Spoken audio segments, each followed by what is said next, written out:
All right, all right, all right. Thank you, everybody, for tuning in to the Allegiant Shreds guitar giveaway contest. We're very stoked to have everybody here. The whole band is here for this one, everybody. We got Greg, Boo Boo, Jeff, Michael, and myself, Riley, hanging out today.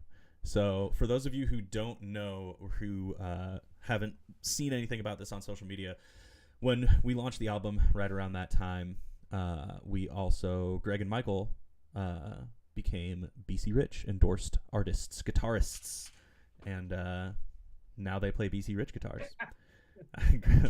Michael's shitty blurred background that he tried to show his guitar. I forgot to clean my apartment. Okay, you're not gonna see that. No. There's just like a dead body behind Michael. Yeah, there's just a corpse on his bed. The dead bodies out of Yeah. my apartment.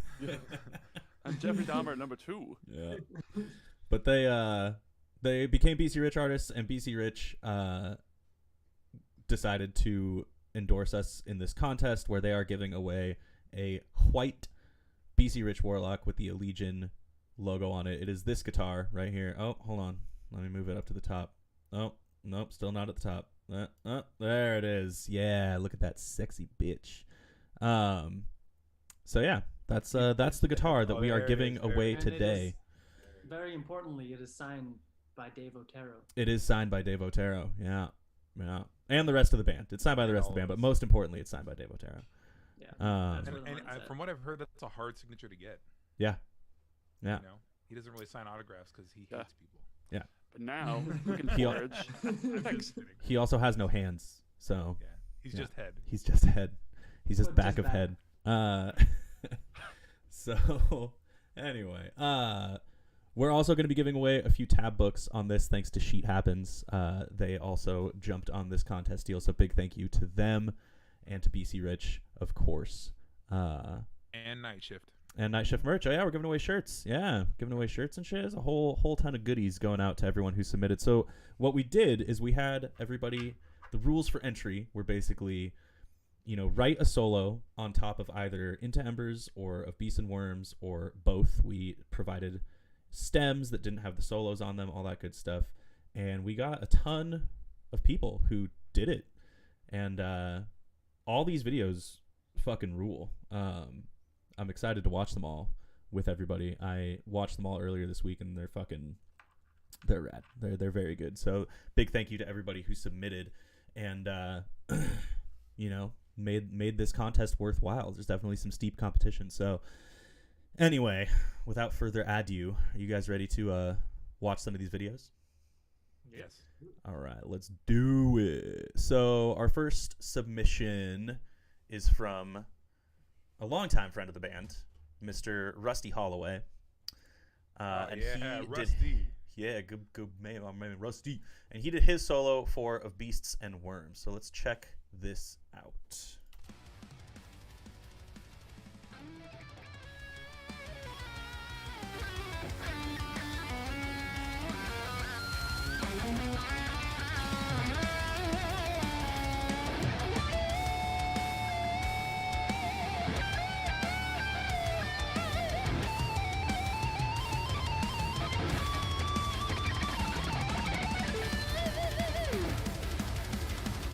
Sick. So, how should we do this? Should we just like go in order of like Greg? The order of appearance on the stream right now is Greg, Boo Boo, Jeff, Michael, me. Yeah, we could do that. I love this just because I know Rusty shit this out. Like we were in Dallas and he came to the show. I was like, yeah, dude, you should fucking enter because I love watching his guitar videos. And he's like, what? And then like the next day or something, this just came out of nowhere. So I know he put like zero effort and still, pulled a Rusty. And like, You don't know if yet- that's true. And yet it's still sick. That Yeah. actually makes it like a lot more impressive to me. Yeah. I don't know. That's like he had no interest. He's like, I'm redoing my kitchen. Like, I don't fucking and then just that came out. It's just like, oh, you bitch. That's amazing.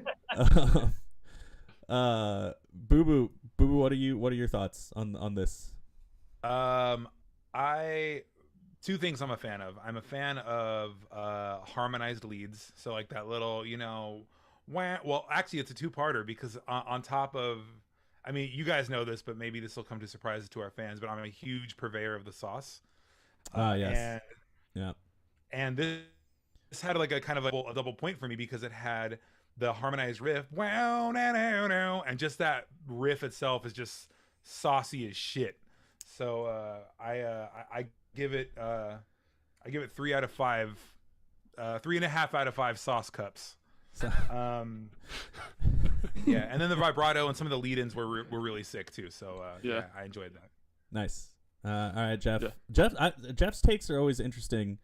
Obviously always positive because he's not an asshole, but he is also a drummer, and his it's always interesting hearing drum takes. Me too. I also have really stupid takes on guitar videos because he doesn't trust my opinions on I music. don't know how to play guitars. It's mutual. But anyway, but I like hearing it. I like when we were going over this earlier in the week a little bit because we did a little prep. I'm not gonna lie. Not gonna say this is our first time watching them or talking about them. But Jeff's the ones that really stood out to him. I was like, oh, that's very interesting because they're not from a guitar perspective. So I wanna hear this. I wanna hear what you're. I like the stupid shit that Yeah. makes someone who doesn't play music be like, oh wow, Yeah. that's really interesting. Oh wow, that bend he did there, damn. And for this one, I feel like it's that same thing. Like the lick that I literally have stuck in my head after watching that. It's like what up.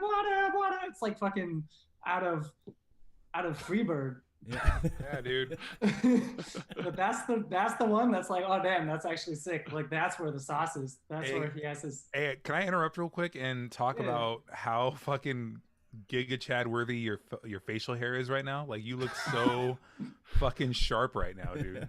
Giga Chad. Dude, look at that, dude. You do have Giga Chad facial hair going on right now. Dude. It's that strong job. It's that strong job. It is. See, You have a really. I don't think I've ever noticed your bone structure so much. Jeff It's weird. doesn't. We Jeff literally doesn't need slept help. next to each other. Jeff doesn't for need 30 help days. with a beard. Like beards are like push-up bras for men, right? Like guys who don't have like good facial structures. Like you can just grow a beard and it's like, oh, now I have a chin and I look good and presentable. But Jeff already has like impeccable like jawline and facial structure. So when he grows a beard, it's just like, okay, cool, thanks, Dick. So yeah, thanks for that, Jeff. Classic Jeff. I- Am I right, Jeff. boys? Classic Jeff.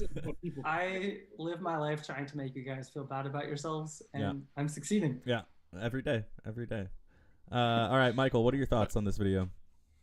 I just always like Rusty's vibrato because we all went to the Arsa School of Vibratry. Vibratry. I'll make that up. I tried to get it out, it didn't work. Yeah, that's sick. So Nice. I really like his Flesh God hoodie. That gets a point. That's that's my takeaway. No, I really like it. I thought that it was cool. It's kind of what Boo Boo said. Is like it's a lot of sauce, but it's also shreddy. You know what I mean? Like it's not like a straight like blues solo where it's just like, you got to really feel the notes to be into them. But it's like it's got some of that in there, and I always really like that because I am also a purveyor of the sauce. So yeah, that was Rusty's. Rusty I think Holloway. Greg wants to punch us in the face, dude. Yeah. I absolutely do not. I, He has Right. that hate. You know that hate smile when someone's just like this. That hate smile. Greg's giving us.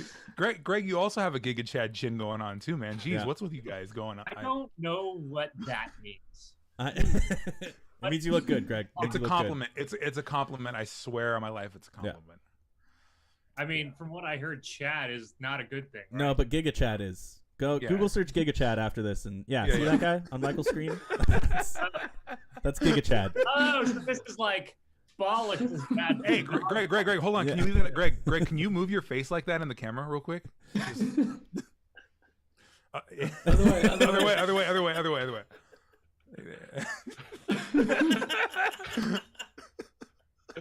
It's perfect. It's perfect. Damn. We have a celebrity in the band. Yeah, dude.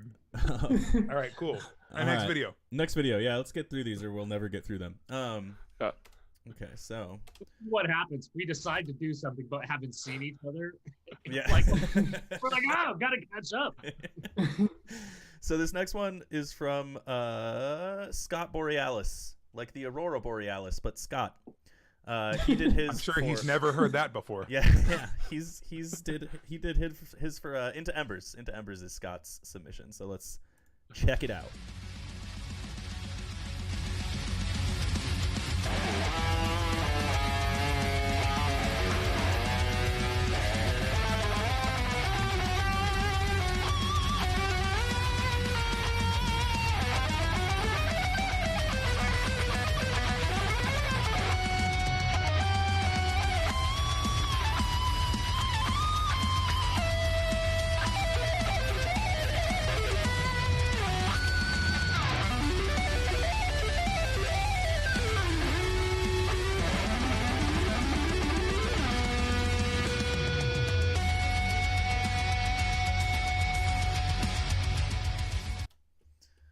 All right. Sick. Yeah, that was rad. That was super cool. That Yeah, was.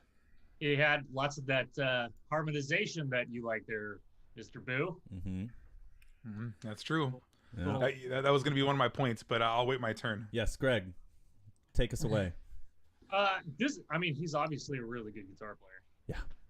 There's lots of good stuff in there. Yeah, I mean, I don't have much to say. I think it was solid, you know. Sick. Yeah. Big agree. That was really fun to watch. Anyway, Boo Boo, go ahead. My favorite thing about the solo is actually the way it came in. One thing that I really like is when solos kind of come in on either in an unconventional way or using like an unconventional note.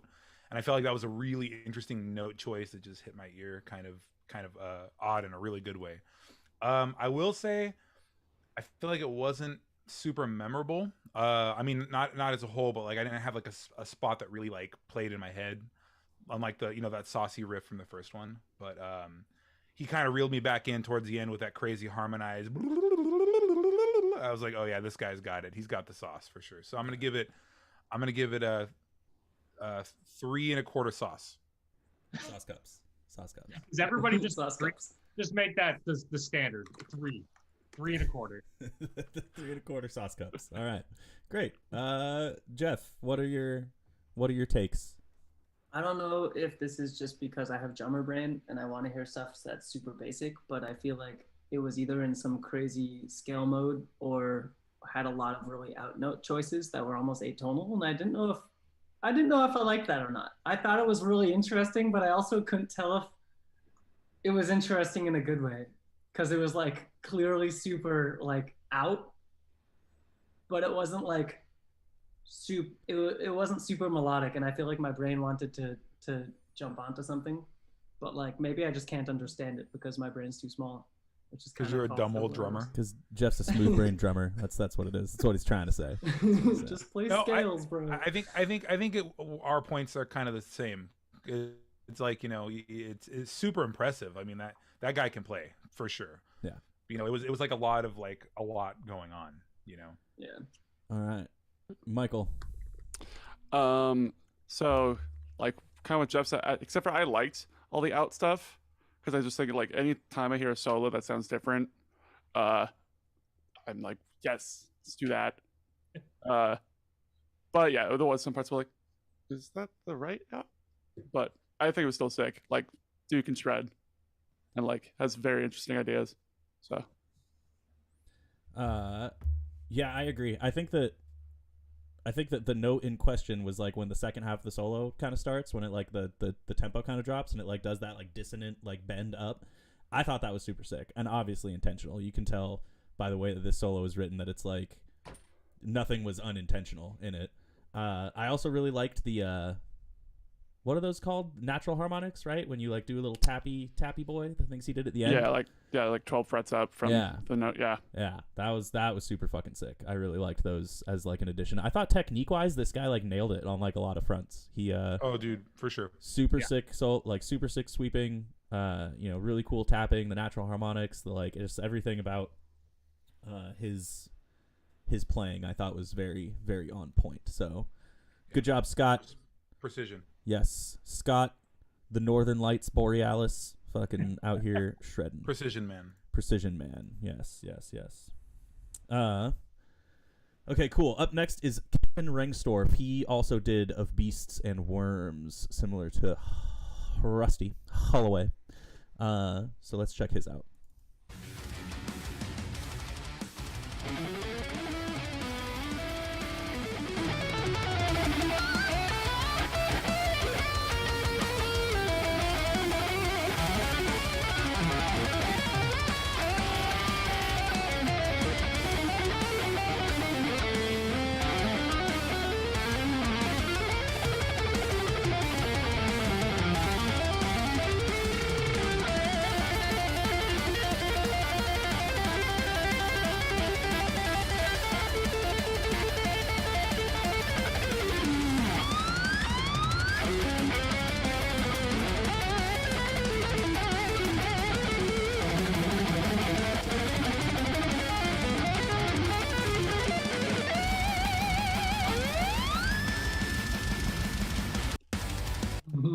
Sick. That whammy pedal?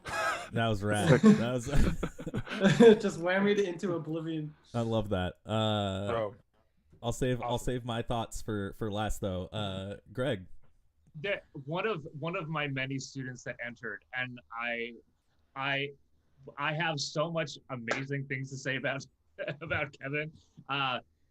Just some of the ideas that he puts in, because he has loads of sauce, and I know, and like, I don't know, like he's one of those guys that amazes me every week when he comes in. So I was actually really stoked on some of his takes on this track. I mean, we've kind of been talking a little bit about phrasing, and that's kind of where I was lost in some of the things that happened during his solo.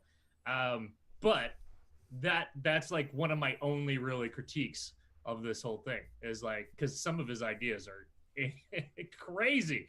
That yeah, Nice. killer. Nice. Yeah. Boo Boo, lay it on me. The dissonance. Yes. The dissonant chords. Yeah. Mamma mia, spicy. I love it. It was very noodly and canoodly, but I think it was well placed. And then I love like throwing it back to like the little tappy, like, diamond head kind of thing. That was really, really sick. I'm gonna give it 4 cups of sauce, man. 4 cups. 4 cups. 4 Oh cups, my man. God! I thought it didn't get higher than 3 1/4. Wow. No, the No, first one no, was 3.5 was the Yeah. first one. Yeah. 3 1/4 was the second. The important thing to keep in mind though is that there's a lot of sauce going around, and Yeah. like this is just my personal opinion. Yeah. What do I know? I don't know anything. Yeah, Boo Boo's. Well, Keep in It's mind that all Boo Boo's sauce ratings do not determine the final outcome of anything. This is true. They're just This is his little he's That's a my little gradient. saucier, a little That's my saucier, gradient- like my grading that guy in system. Apocalypse Now. Anyway, Jeff, what do you got? Saswa. I also wanted to talk about that dissonance because that was fucking spicy. That made me feel good. The other thing, there was like right when the second half of the solo started, there was like a little tornado of souls kind of thing. Yeah. And yeah, it was nice. That gave me the little butterflies inside. Anyways, that's all. All right, Michael. So I really like everyone said like the dissonance chords, because I think that not enough people really do that. It's like you can put chords into solos. Like it doesn't just have to be one note lead things. Like Paul Masvidal does that all the time. So I ripped that off a ton. So I like seeing that, and then like the fucking Christian Munzer tapping stuff. That was sick. Yeah, super sick. Yeah, I really liked all of that. Obviously, the like really stand out, unusual things, like little dive bombs, little whammy things that he did. I thought those were rad. I was like, oh, and he did like the 2 of them, and then like finished the solo, and then like threw one in there on top for some little extra spice, and I was just like, oh yeah, oh you get it. That last one got me for sure. I was like, oh shit. Yeah. Yeah, We should Greg was also- laughing really hard halfway through, and I just like We should liked also watching you. like. I think we should also note that anybody that chose to only solo over of Beasts and Worms, Right. like set something out for themselves, because Into Embers is way easier to solo over. Yeah. Right. So anybody like that did both, I think that was the smart way to go. And then people that only did one and they chose Oba didn't do themselves any favors. Yeah. Or they're just like, fuck you, I'm up for a challenge, let's do this. Yeah. So anybody that chooses to do a Beast and Worms, I'm very impressed with their decision making. Well, challenge met by Kevin. That was very, very sick. I really liked it. Challenge met by everybody. I don't even know if I would have the balls to like put myself on the judging block. You know, like that's for everybody. Yeah, Pretty fucking for sure. Pretty tight. All right, so the next submission is from this man right here. I accidentally let the video run a little bit too long, but this is Patrick Bruss. He also did Of Beasts and Worms. Patrick didn't do a full video, but rather just kind of this cool like color changey thing on top of the audio for his guitar thing, which I think is a move. It's a power move for sure. So, all right, let's Patrick, here we go.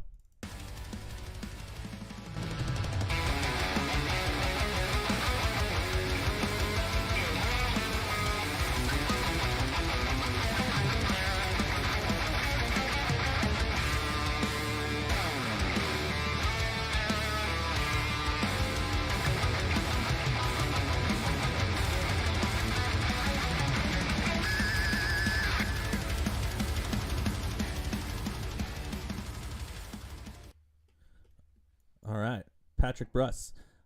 Greg, take us away. I'm just going to assume that because he didn't film himself playing it, or maybe he did. Maybe he's just that good, and that picture is indeed him just playing it, and I can't. Yes, like Hey, you're wild. Get out of here. Anybody hear that like evil kind of like melody thing he Yeah. put in there? I thought that's super slick. Really did wish he like videoed himself playing it though.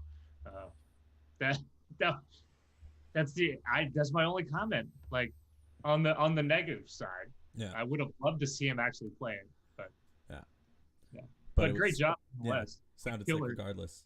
All right, Boo Boo. Also big fan of the evil vibes. I love the simplicity of the solo. You know, I like the melodies were super cool. Very mellodeathy, or at least my understanding of like mellodeathy kind of like moods. I would have probably given it 3 1/4 sauce cups, but because there's no video, I'm gonna give it 3 cups. 3 cups of sauce. All right, 3 cups. 3 sauce cups. Still good. Still average. So good. You're still yeah. Yeah. Jeff. I have nothing else to add besides what you guys said. It was evil and also sort of had that old school Melodeath thing at the same time, Yeah. which I love. So, yeah. Vibes. Michael. Yep, same. Just slow and greasy. Yeah. That's pretty much where I was at with it too. I was just like, you know, it wasn't overcomplicated, but everything fit. You know what I mean? Like it had like this really moody kind of like just dark vibe to it, and I like seeing that. It's like an alternate take from what we've seen so far. You know what I mean? Like I think that a lot of people went into this contest expecting. Yeah, I mean it is called the Allegiant Shreds contest, but went into it expecting that they needed to just like blow the fucking doors off and just like a million miles a minute, just just like ripping through it. So it was nice to hear a solo that had like a little bit more like vibe tempo to it, right? All right, so next up is just Kyle Guitar. I don't know Kyle. That's the only name we have from him. There's a few people. Maybe that's here. his last name. Was the only few. There's a few people we have in here that submitted just as like usernames. So when we get to like I tried we to get find to everyone's like names, and there was certain ones that just couldn't.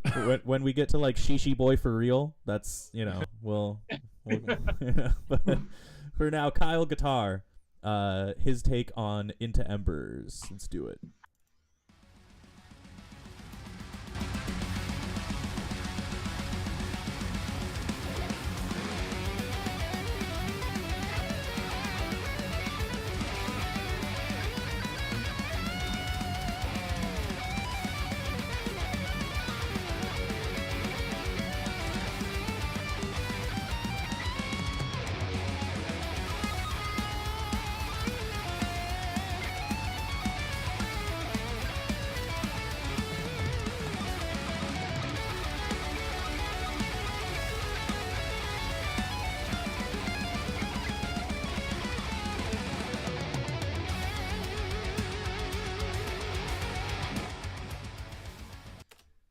Damn, bro. All right. Holy shit. Yeah. God. Just fucking going for it. Well, I'll save my thoughts to the end. Greg, lead us in. That, like, I almost feel like that could have been something that we would have put in that spot. Yeah. Yeah. Say the same. Yeah. That was very, I mean, it's super well composed and very Allegiant-esque. Mm-hmm. So, kind of like hit on two fronts that I wasn't, didn't know what to expect on that one, but yeah. Yeah, it's Anyway, Boo Boo, go on. So here's the thing. Obviously impressive solo, very tasty, great stuff. But what you guys may not know, or maybe your ears are extraterrestrial as mine are, but one cool thing that he did is he actually quoted the bass line in the middle of his solo, which to me not only shows a disciplined ear. Did you hear that? Also, did you hear that feeds emotion? my ego. Did you hear that emotion when he which to me like this means a lot to Boo Boo. I just gotta say that I believe that little quote was just it was great. You know, I'm gonna go ahead and I'm gonna give 4.25 cups of sauce for that one. All Yeah, that's a lot of sauce. That's a lot of sauce. That was a great solo. Great solo. That was a great Good solo. job. All right, Jeff. That pretty much checked all the boxes. I mean, it was really great phrasing, but it also had the shred in there, and they kind of found a mix of both. And that's the thing that I think sets apart both Mike and Greg as guitarists, is that they overcomplicate things, but it still sounds like music. And Got a backhanded ass. Like playing polyrhythms between like every fucking extremity, and we overcomplicate things. I'm trying to compliment you. He only knows how to give backhanded compliments. It's okay. That's Jeff's X-Man power. That's Jeff.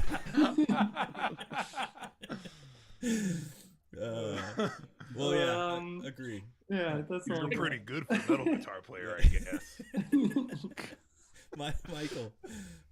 Yeah. So, like, first time got that one, I was going through all the videos. I was just like, kind of same exact thing like Greg said. Like, yeah, that sounds like something that we would put there, and like, still had in string like fast ideas, and then memorable like harmonized leads, which is still playing in my head now. Yeah, but yeah, sick.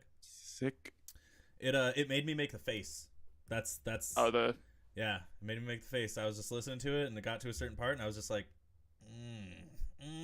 So. So you're like a face guy then. Yeah, You're the face. Yeah. So it's like me with sauce and you and your face. So my sauce, your face, kind of thing. Yeah, got it. Whatever my face. Obeth said. Yeah, my sauce, and then your face. Yes. Yeah. Okay, cool. Yeah, I like it. Yeah. Yeah, that was really good. That was really, really good. I big ups to that man. His last name's Guitar. His last name's Guitar. So, Kyle Guitar, killing it. So the next person on our list, as we can see him there, is Justin Pierrot. But you guys also may know him as Stormland brand. I know him as Stormy, and Justin is such a rad dude. I want to just talk about Justin for a second. Justin has been a huge supporter of Allegiant for a really long time. So when I saw his video pop up, I was super stoked because Justin has. Just like every time he comes out, he has nothing but good things to say. He's like super nice. He always has little like Stormland like gifts for us and stuff. As you can see, he's a big Gundam guy. I don't know what might have given that away, but he's super into Gundams. And he actually built a custom Allegiant Gundam for me that I have on my little bookshelf back there. Dude, I didn't know that was Justin. Yeah. Oh, crazy! Yeah. Yeah, he's rad. So, anyway, just wanted to gas him up, Justin. If you're watching this, Stormy, we love you, and but it will serve you no favors. Yes, that's right. You still must be goated with the sauce. All right, let's do this. Justin Pierrot, aka Stormy, doing Into Embers.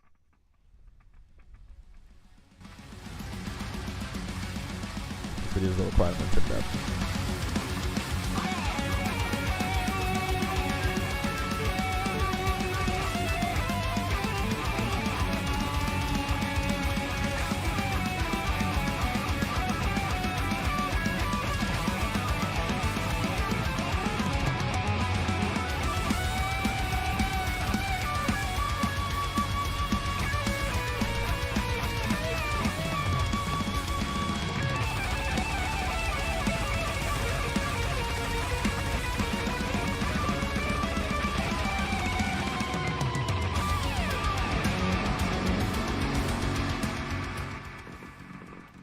Sick.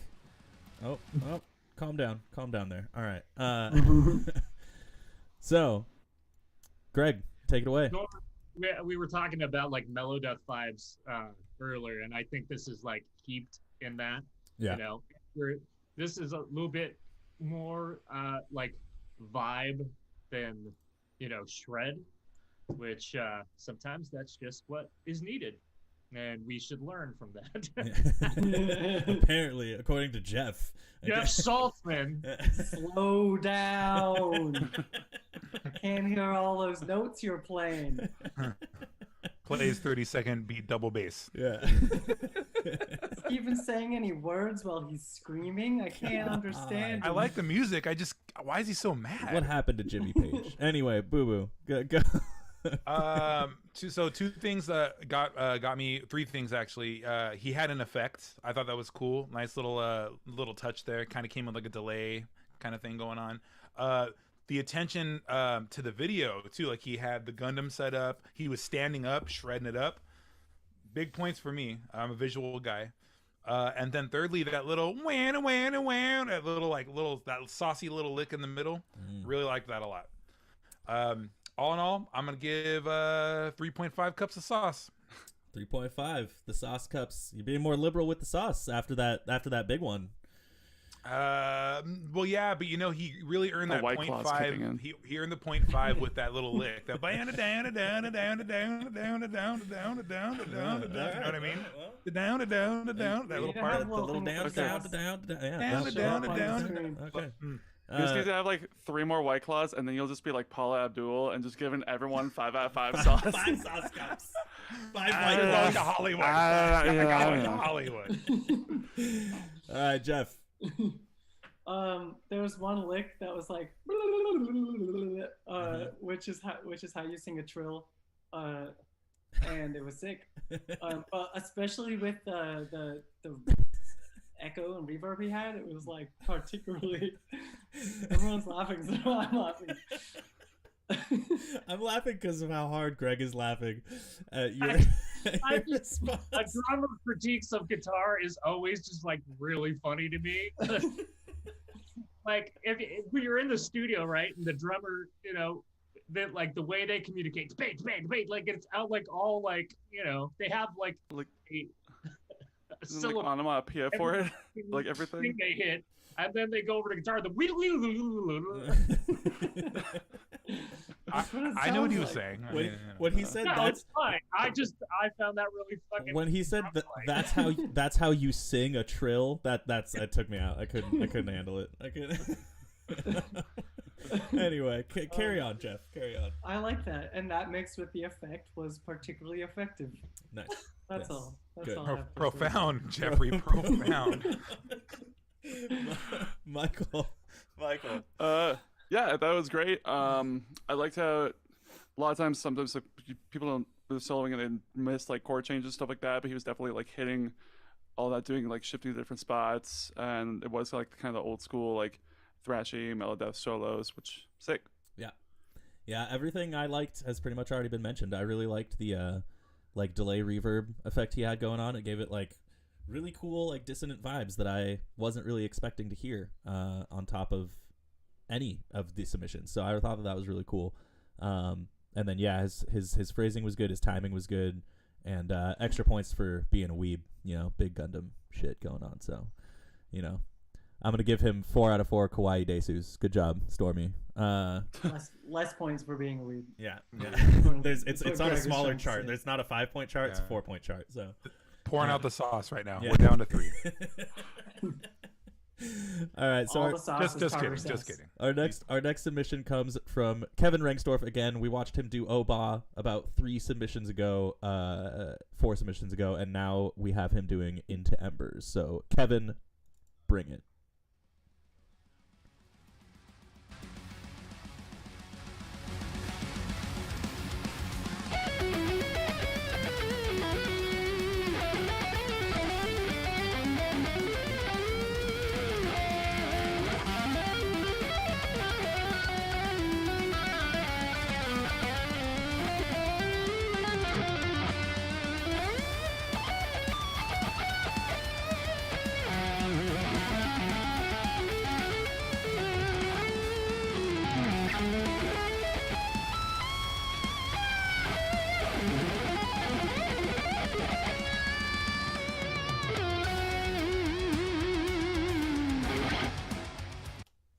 Very nice. Very nice. All right. He had like when he even quoted one of the other guitar themes in one of his little tapping things. Yeah. Yeah, that's what I jumped noticed. I out was to like, me. oh, that's the intro That's riff. the main riff. Yeah. That was super slick. Man, same thing, man. He just crushed it, like on the feel parts, you know. Yeah. Sick. Boo boo. I love the legato vibes. Lot of tasty, like very watery, kind of like watery riffs. You know, I like that a A lot. little slip and slide action. Yeah. Yeah, and then the that little diminished run. He kind of did little diminished quotes here and there, particularly the one at the end. Like that's awesome. I like it. 3.5 cups of sauce. Hell yeah. Sauce it up, Jeffrey. Very even competition, man. Yeah. I really liked, actually, the things that jumped out to me were the very first and the very last licks. They both, like, the first one had Greg's gonna laugh at me. It was like jazz chords or something. It was like some type of passing tone that sounded like jazz to me. And then the last one sounded straight out of Necrophagus, and I worship that band. I think there was a lot of sick there was a lot of sick parts in this, and I wasn't sure how they all fit together, honestly. I think he almost had too many good ideas, and it hurt the composition. That being said, like, he executed them all amazing, but like as a whole, like, it was like harder for me to get into. And then a next like lick would come up, and I'd be like, damn, that was sick. And then it would like change a bit and then come back to something sick again. So overall, I mean, lots of ideas. It just like didn't flow the way I kind of wanted it to, I guess. Michael. Yeah, the quote of the intro riff, that was really cool play. Also, you played it completely different. I'm like, oh, you can play it easier. Cool. And then like the cool passing tones and like the slippery riff. Yeah, kind of what everyone's been saying. Yeah, so super sick. Yeah, he got a half face from me once or twice. Couple little like I didn't quite like, but I definitely got the like, yeah, it's a good little half face. Half chub. Yeah, the same thing as Jeff said. The first and last riffs like really stuck out, or the first and last little like licks that he did, I guess. The first one was like super bluesy and feelsy, and that's always a winner for me. It's a winner in my book. So, yeah, I thought that was fantastic. Good job, Kevin Rangsdorf. 2 submissions, 2 fantastic solos. Speaking of 2 submissions, our next one is Kyle Guitar again. This time with a Beasts and Worms. So let's see what he's got for us.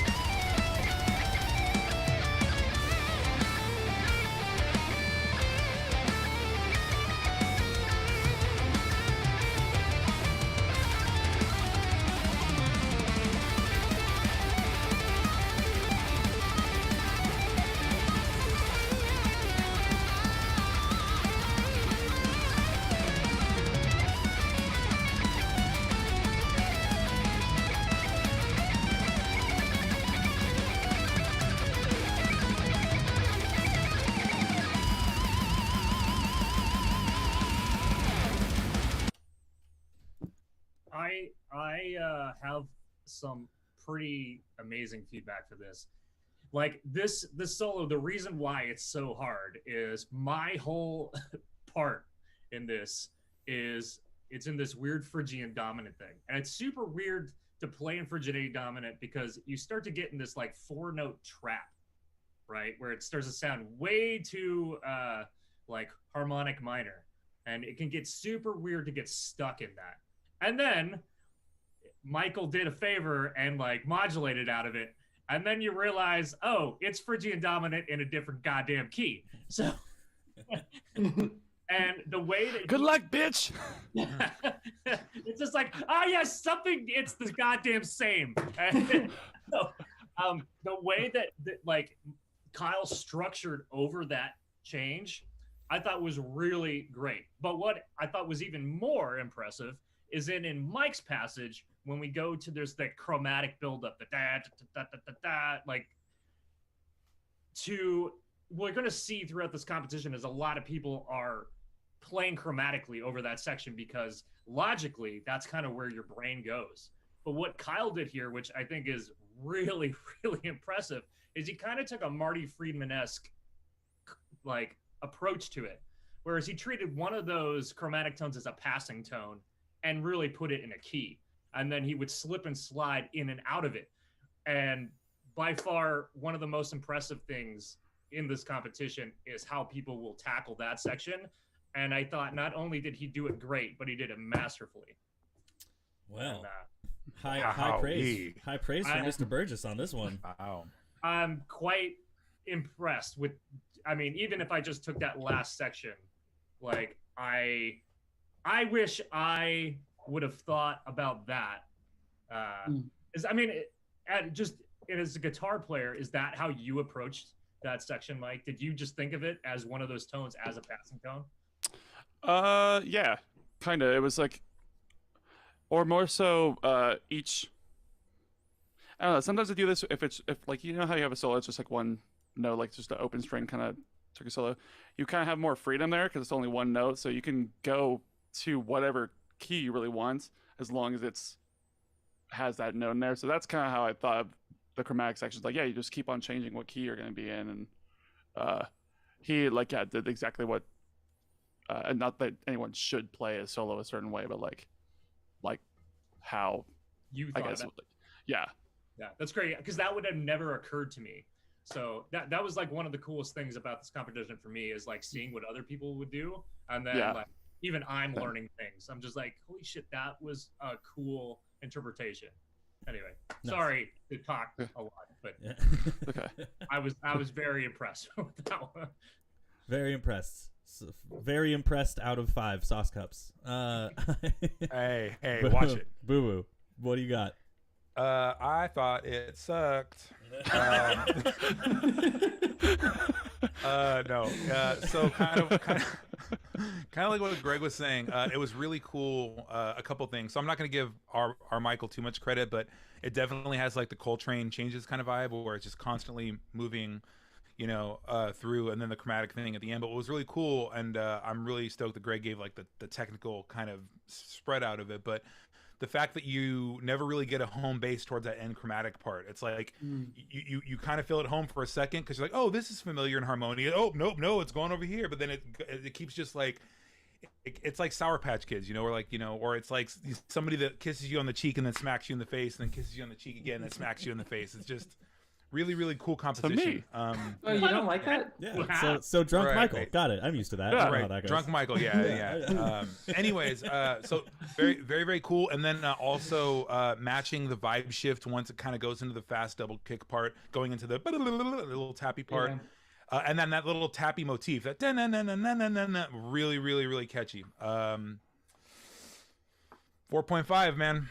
4.5 cups of sauce. 4.5 cups of sauce. All right, Jeff. Almost total sauce. I have nothing more I can add beyond what you guys have said about at least the musicality. What I want to add is his poise for the whole thing is just dead on. And then he finishes the solo and he just like slides his hand down and looks at the screen and is just like, yeah, that was fine. Yeah.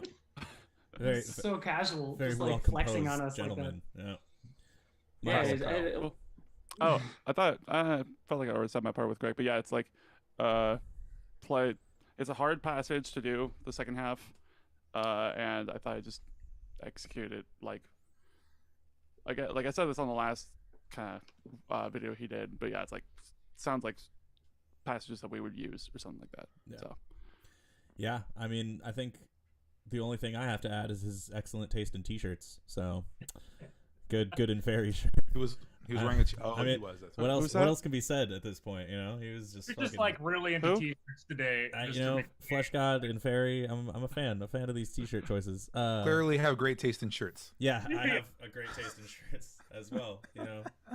As someone who sits on top of T-shirt Mountain, I feel in a position to judge. Welcome to T-shirt Anyway. Mountain. Anyway, yeah, no, it was great. It was fantastic. This guy, you could tell really put a lot into this competition, and it shows. Yeah. So, up next we have Mark Waldron doing Into Embers. Let's send it. Mark Wahlberg.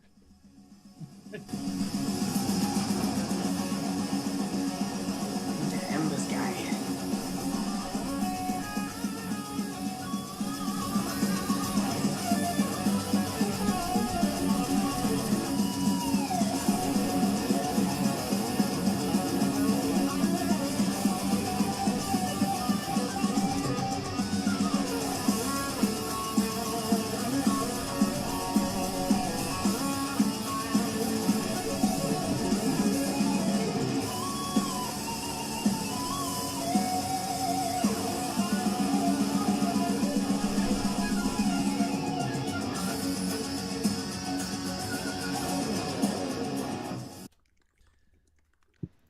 Lord, man.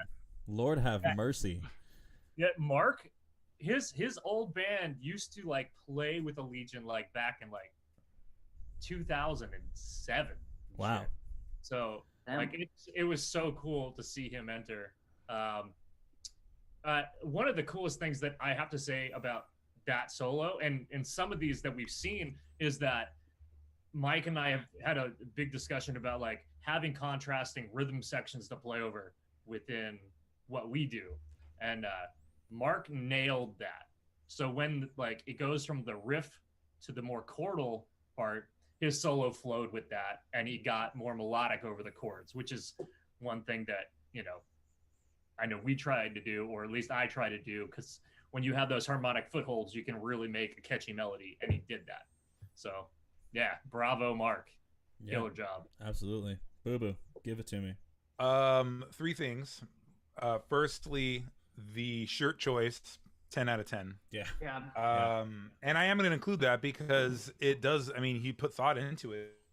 It looks great, and I think that's, you know, being a musician, you have to be presentable. I mean, it's part of the gig, man. But playing wise, I really love the structure of the solo. I thought it had pace to it. He started off kind of slow and melodic, and then out of nowhere just like slapped me with that crazy, just like lightning fast lick, and everything was so clean and smooth, very in key, very. I mean, it to my ears, it sounds like something that one of my guys would have done on that song. I liked it. 4.5. You said three things and you only gave two. You fucking liar. Oh, sorry. The other thing. Five. The other thing was his guitar. I like his guitar. Oh, okay. Yeah. All right. That seemed phoned in, like you only had two things, but you said three and then No, forgot. it was his guitar. Yeah, I was trying to think about what it was, but I really like off-colored, like unconventional looking guitars. I know it's like probably like a JP, Ernie Ball JP or whatever, but it's like green. It's like green burst or something. Yeah. It's a sick guitar. All right, Jeff. Yeah. Give it to me. This guy plays, looks, and dances like he parties, and I respect that. Fair. That's all right. Well, I don't think anything else needs to be said on that front. That's all. That's all. All right, Michael. No, yeah, going back to Greg, like we've known Mark for a long time. It's a great player. I found this like really cool tapping phrasing that I don't know. I was like, oh shit. And then yeah, vibrato was great. Everything, killer. Yeah. Killer. He got the face out of me like 3 or 4 times. I think that's the Same. most face that I've made Yeah. thus far. Like so many parts just like hit just right, and that goes a long way. Goes a long way for me as a listener, from a listening side of things. Being able to like have something that I can listen to that's not only impressive but also like perks my ears up every few seconds. You know what I mean? Like that's a big thing for me. So I really like that one. Yeah, killing it. Mark, absolutely destroying. Mark the Destroyer. All right, so up next we have Caleb Patty doing Into Embers. Here we go.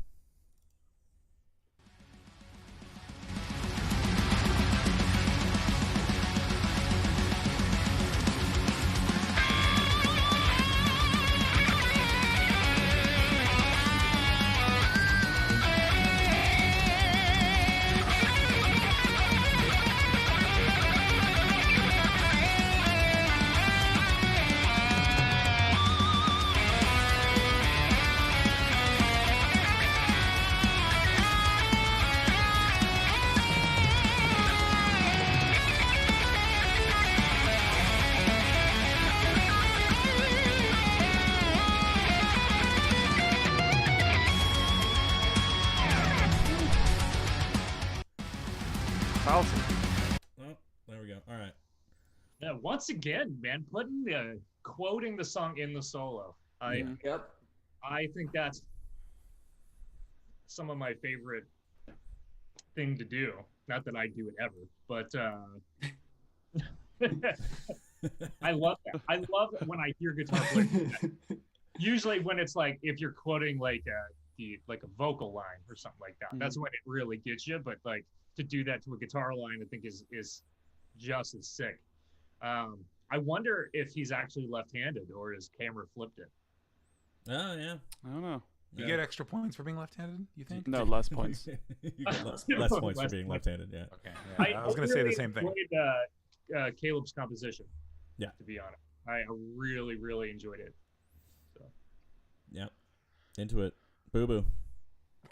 I loved the way he went into the solo. That was super memorable to me. Very like, spastic and crazy. I feel like this is probably one of the more memorable solos.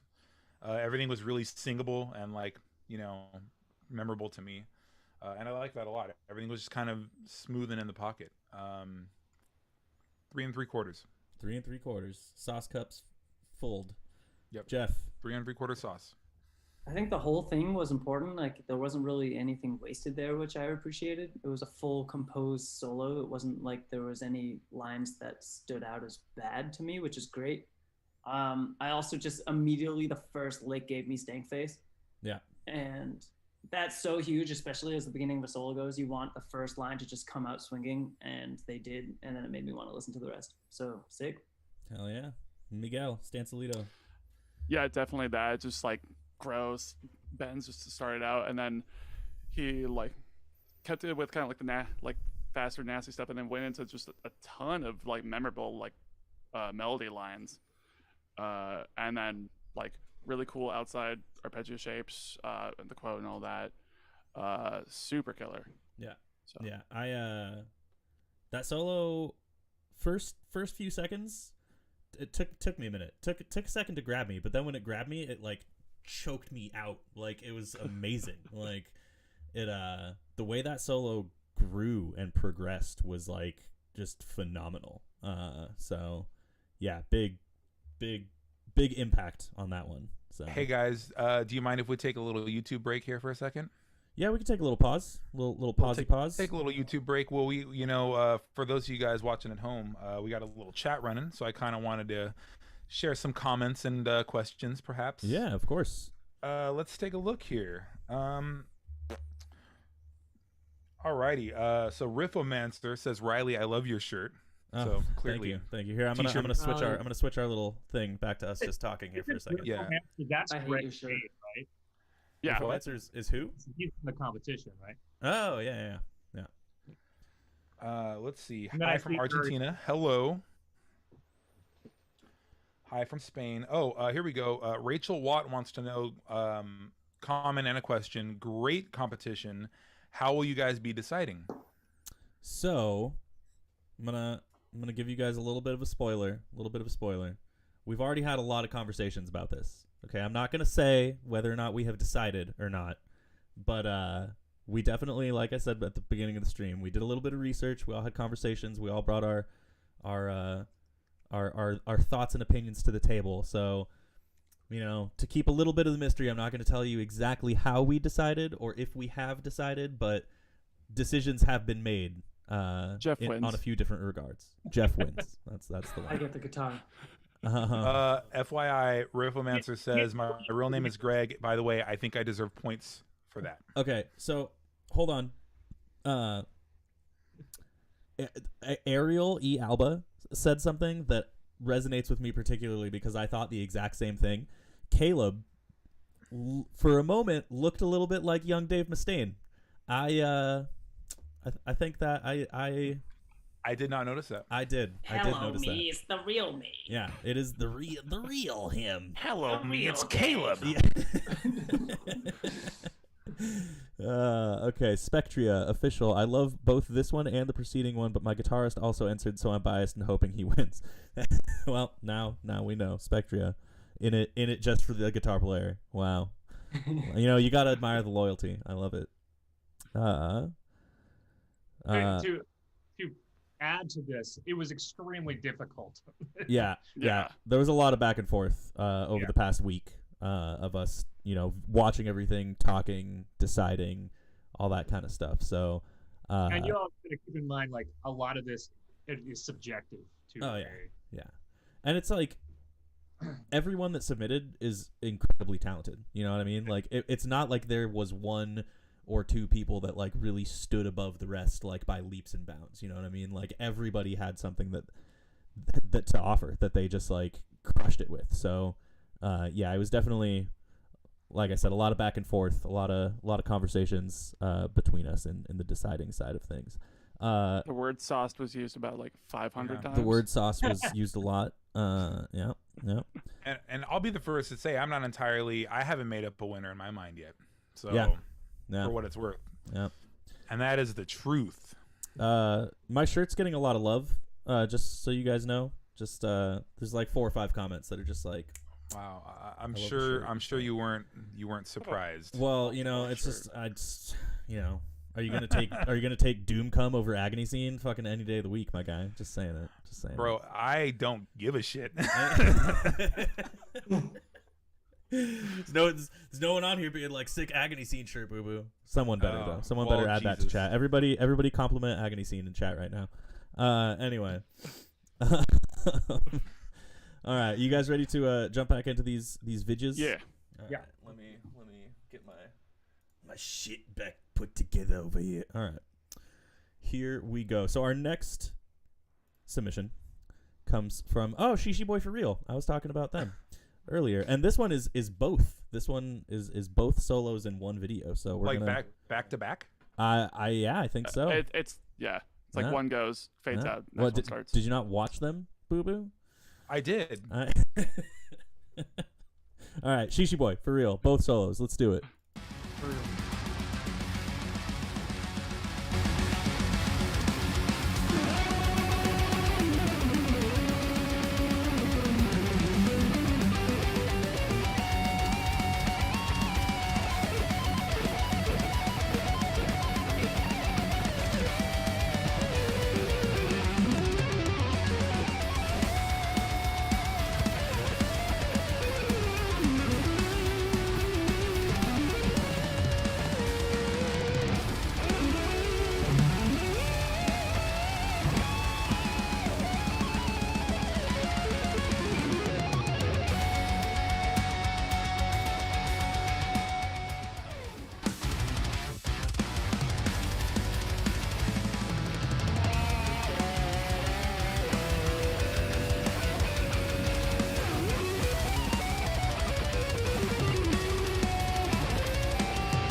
Well, thank you for submitting, Shishi Boy for Real. That was super sick. I will save my thoughts for a minute, but yeah, please, Greg. The dude's right hand is I almost want to like chop it off his body and try to glue it onto mine. His picking technique is phenomenal. I like the speed and accuracy of his right hand was pretty sick. Pretty blown away. And I'm also a super sucker for anybody that uses a bar because I rarely ever do. So, yeah, I mean, doing 2 back to back. Give him points for that as well. Oh yeah, Boo Boo. Yeah, I agree. Anyone who does both the solos automatically big impression. Yeah, I love the lateral approach to this. It was like super unconventional, very chromatic, and like all these like crazy noodles and caboodles all over the place. I really enjoyed it. I felt the first one was a little stronger, and by stronger, it blew my fucking face off. Like it was dope as shit. It was a very tough act to follow. But yeah, great shreds. I'm gonna say all in all 4 1/4 sauce. 4 1/4 sauce cups. Jeffrey. I felt he had a good mix of sauce and shreds, and his shreds had sauce, which was absolutely great. But yeah, he had a lot of weird chromatic stuff that I enjoyed this time. I feel like it's been mixed for me.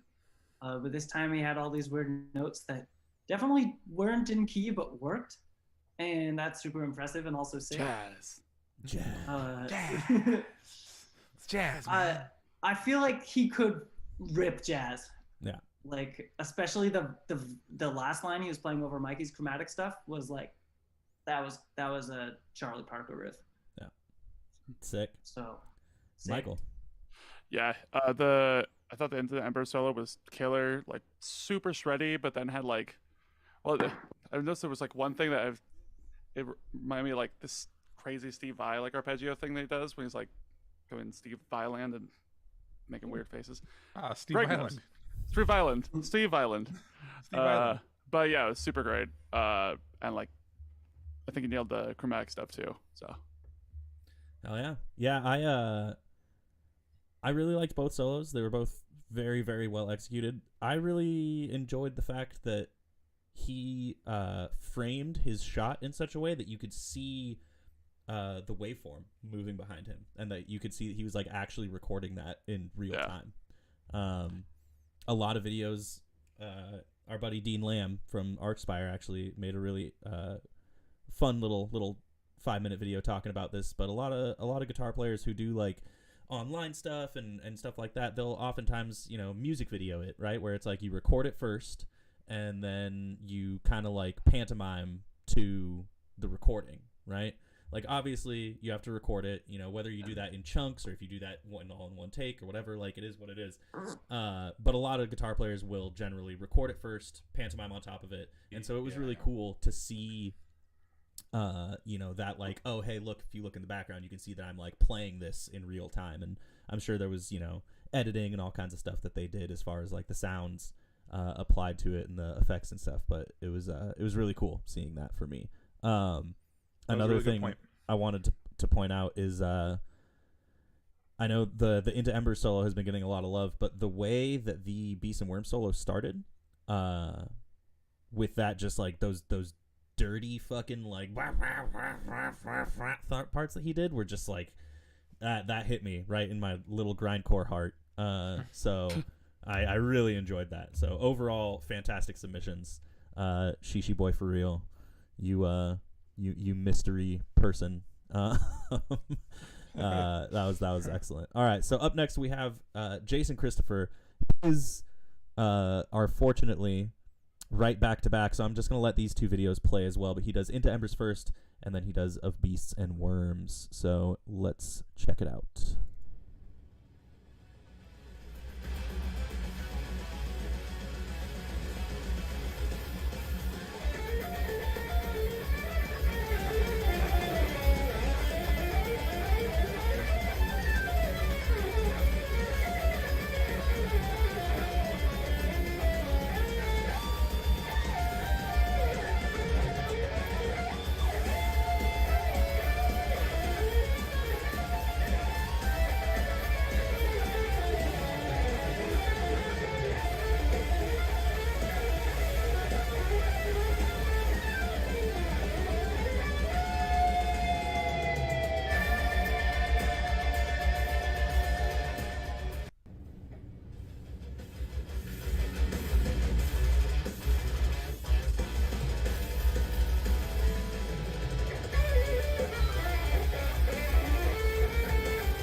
Sick.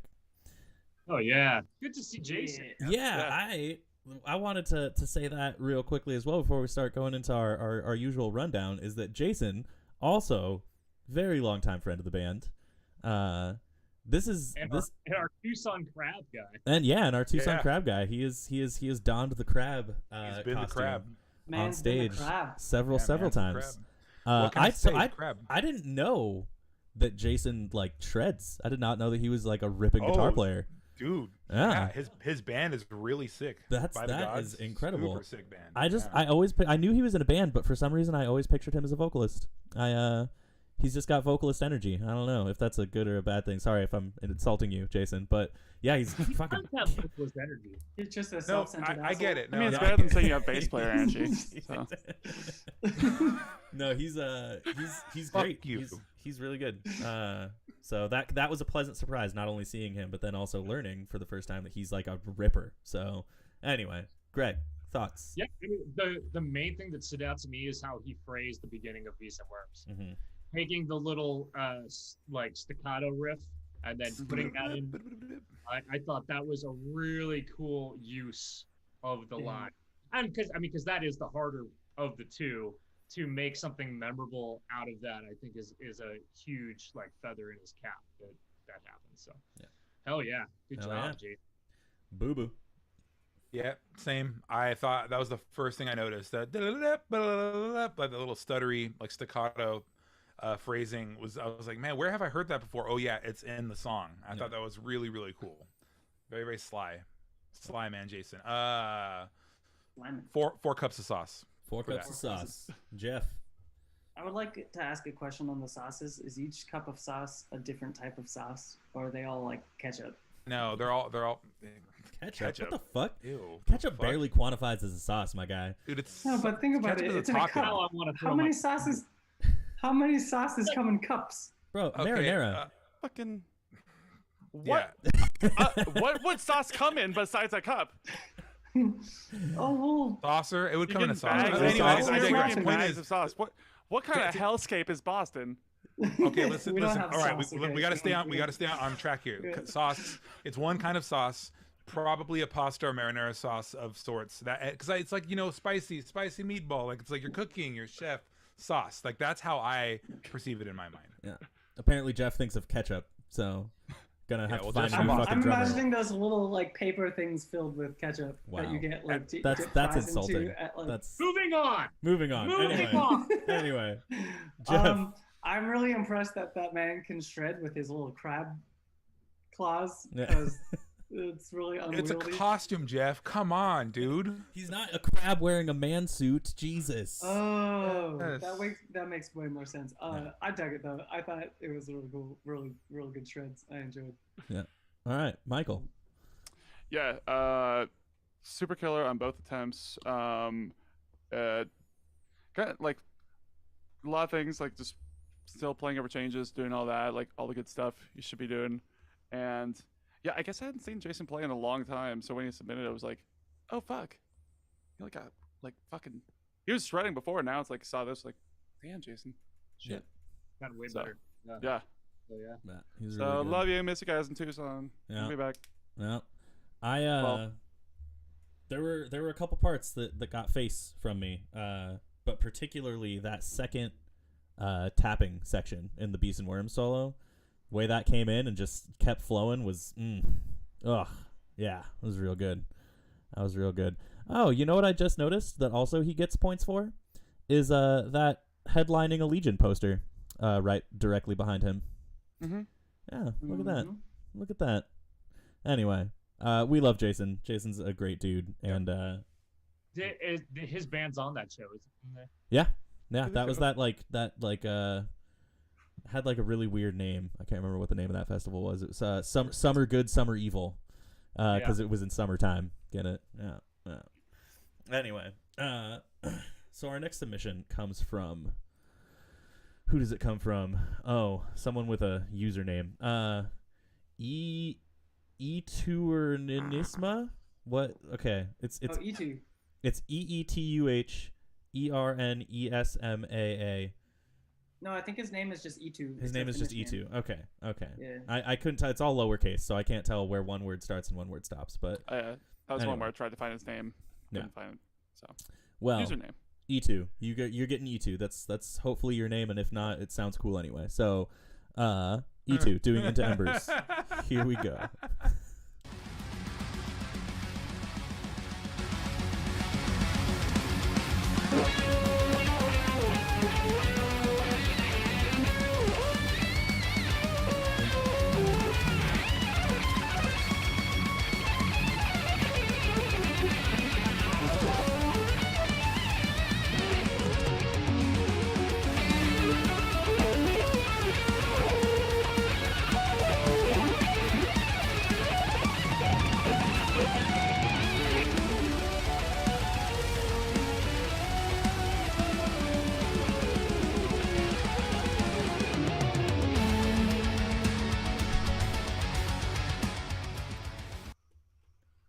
E2. Oh my You god. gotta give Holy the shit. man mad props for using a whammy pedal.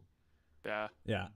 Like creative choices with, because I think that a lot of people use the whammy pedal as kind of a crutch, not really in a musical way, and he totally used it in a musical way. And like my hats off to him. Yeah. 100%. That was crush. I think the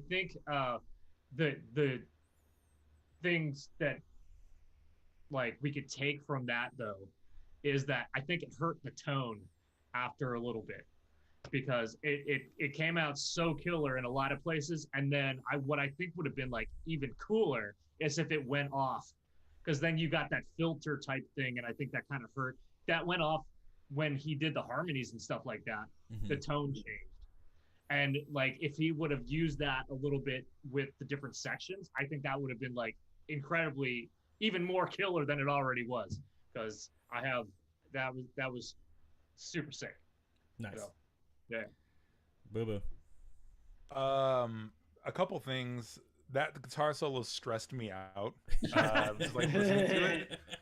And in a good way. I mean that as a compliment. Like it was just like really, and maybe it was the tone thing that Greg's talking about, but it was just like really like frenetic, like, you know. But I appreciate that it seems like that was like a really like real time tracked solo. Like, I mean, he was like, you know, it was very, very simple. Like, I'm just gonna bust this thing out, and I dug it. I dug it for that. 4 cups of sauce. Saucy. Jeff.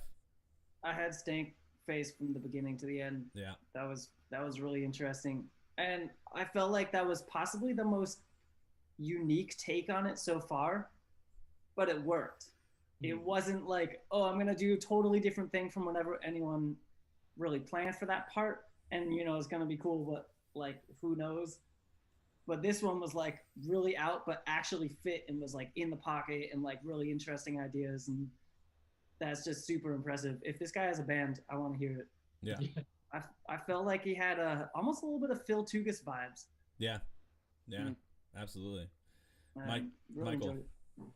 I really like this one the first time I heard it because it was just so different with like the whammy pedal, but again, like Greg said, like done like really well. But I actually liked the tone because it was super like again just anything that's different or like stands out. Like Agreed. I'm now gonna go buy a whammy pedal and have that tone. It's the sauce. But yeah, and then it's just mixing it in there with because it's super like stressy out, like crazy fast parts, and then doing like memorable harmonized parts. I think were super killer. Yeah. And now I'm gonna go buy a whammy pedal. You inspired Michael. Good job. If anything else, you inspired Michael to get a whammy pedal. Yeah, that was amazing. The tone, echoing what Jeff said about having stank face from beginning to end. Like, I think the biggest part of that was just that, like, that crazy sounding tone. Again, my little grindcore heart just like leaping out of my chest because it just sounded so chaotic and so just insane.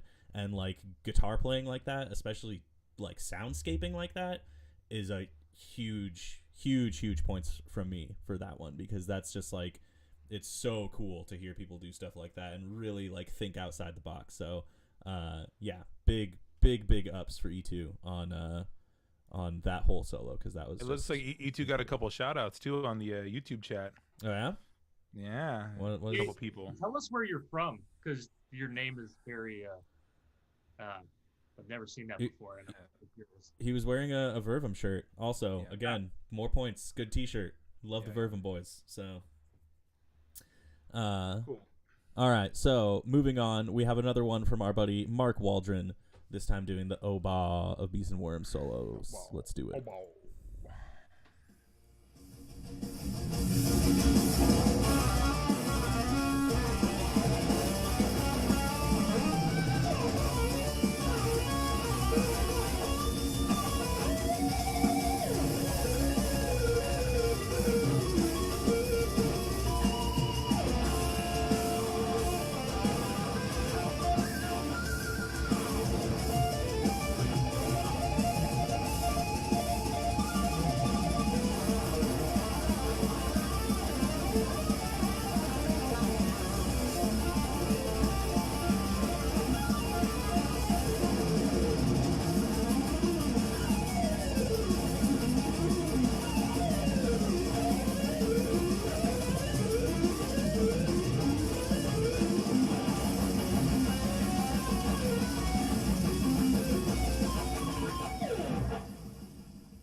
Sick. Yeah, that like the atonal kind of tritony thing that did at the end, that was pretty like 20th century, like Philip Glass-esque, pretty sick. Yeah, no, there was, and see, this is one of those things I was talking about when we get to that chromatic section, because I think logically, like that would be my first choice on how to kind of approach something like that. So yeah, I this one's a bit of a puzzler for sure, and I think he did a fantastic job. Oh yeah, once again in the beginning he had the staccato quote in a completely different way than Jason did that, right? Yeah. Yeah, and that was super slick. Slick. Very slick. Very slick. Boo boo. Sauce master. Yeah. He lost a couple of points because of the shirt choice. Just set the bar really high in the first video. But that's good. You know, he made up for it with a solo. Killed it. I also really liked the Megadeth sweating bullets, Marty Friedman, that little chromatic thing. I've always liked that solo. A lot of points. This guy's really good. He stands out to me a lot. Four cups. Hell yeah, Jeff. I also want to see what band this guy's in because he's a ripper. Yeah. I had stank face going on for like a solid 5 seconds after he stopped, which is a really good sign.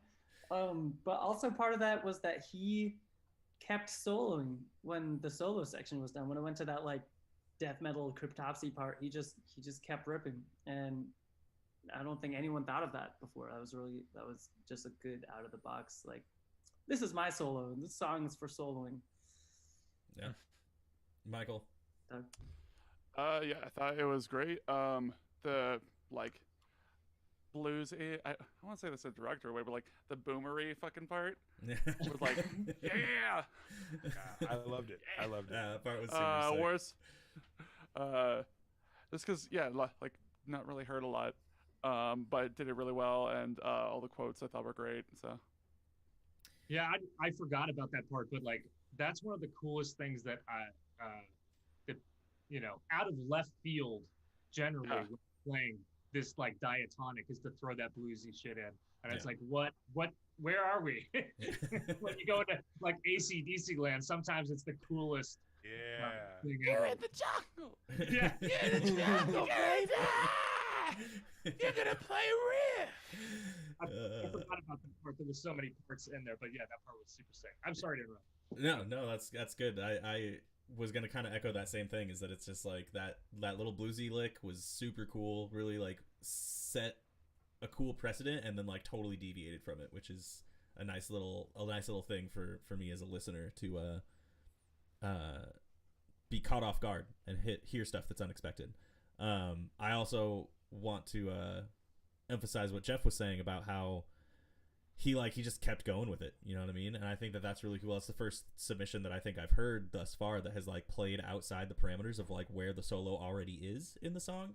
So, you know, taking that creative liberty is a very cool move. Like I'm not gonna say ballsy because it's not that ballsy of a move, but it's like I said, it's just very creatively like, I don't know, bold. I guess it's a little risky. It's a little risky. It's a little risky move, little risky especially in move. like a contest. But I think that it paid off for him because it just like kept going and was very, very sick. So, good job, Mark. Both your submissions, fantastic, super killer. Up next, we have Graham Murphy doing Into Embers.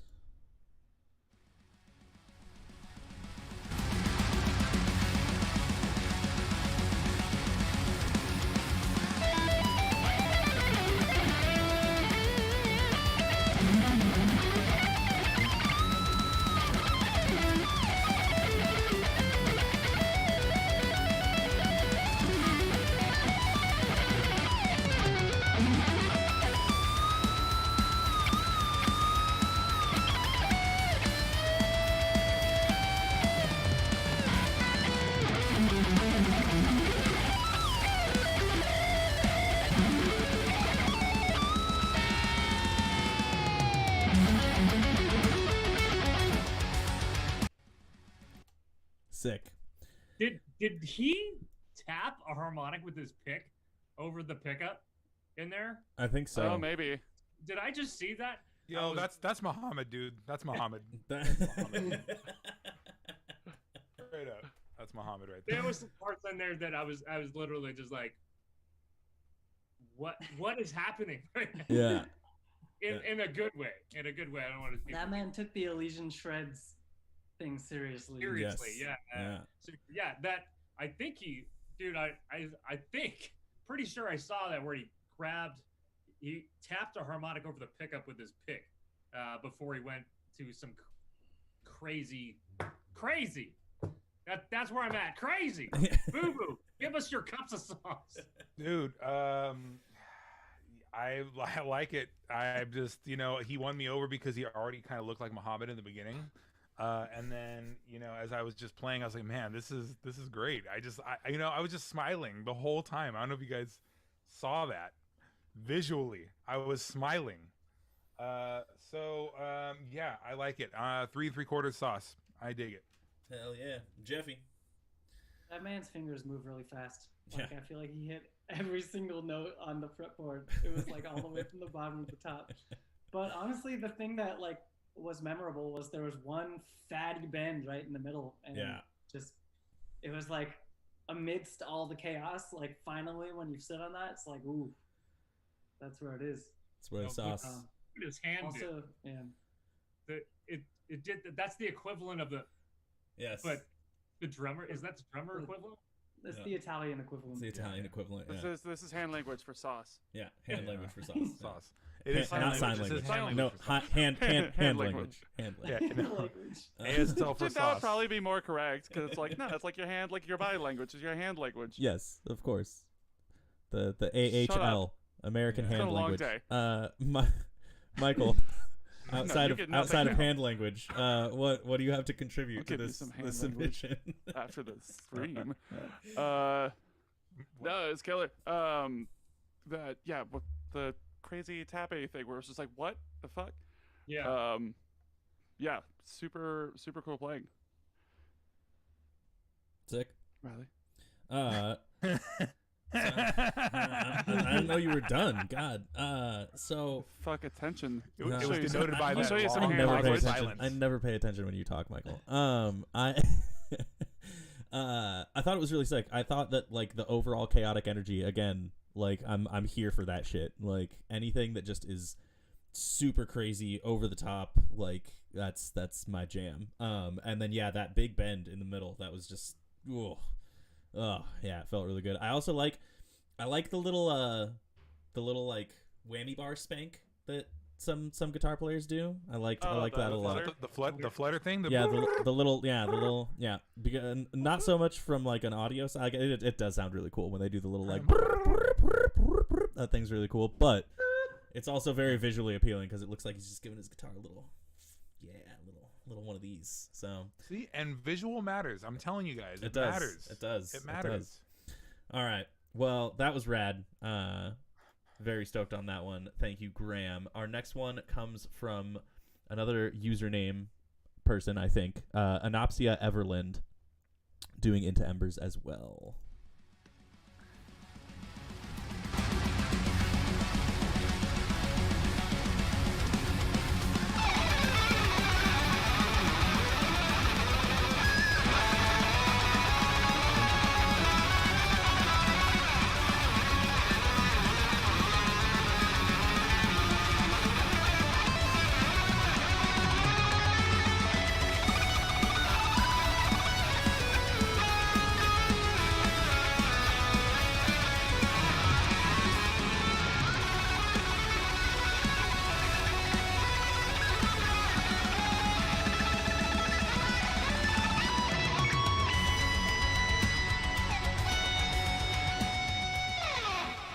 I was waiting for that. I was like, that was the closure I was hoping for. I was like, do it, shift to that other note, and then they did it. So, yeah, that was sick. Anyway, Greg, I was so impressed by how even his trem picking was. Yeah.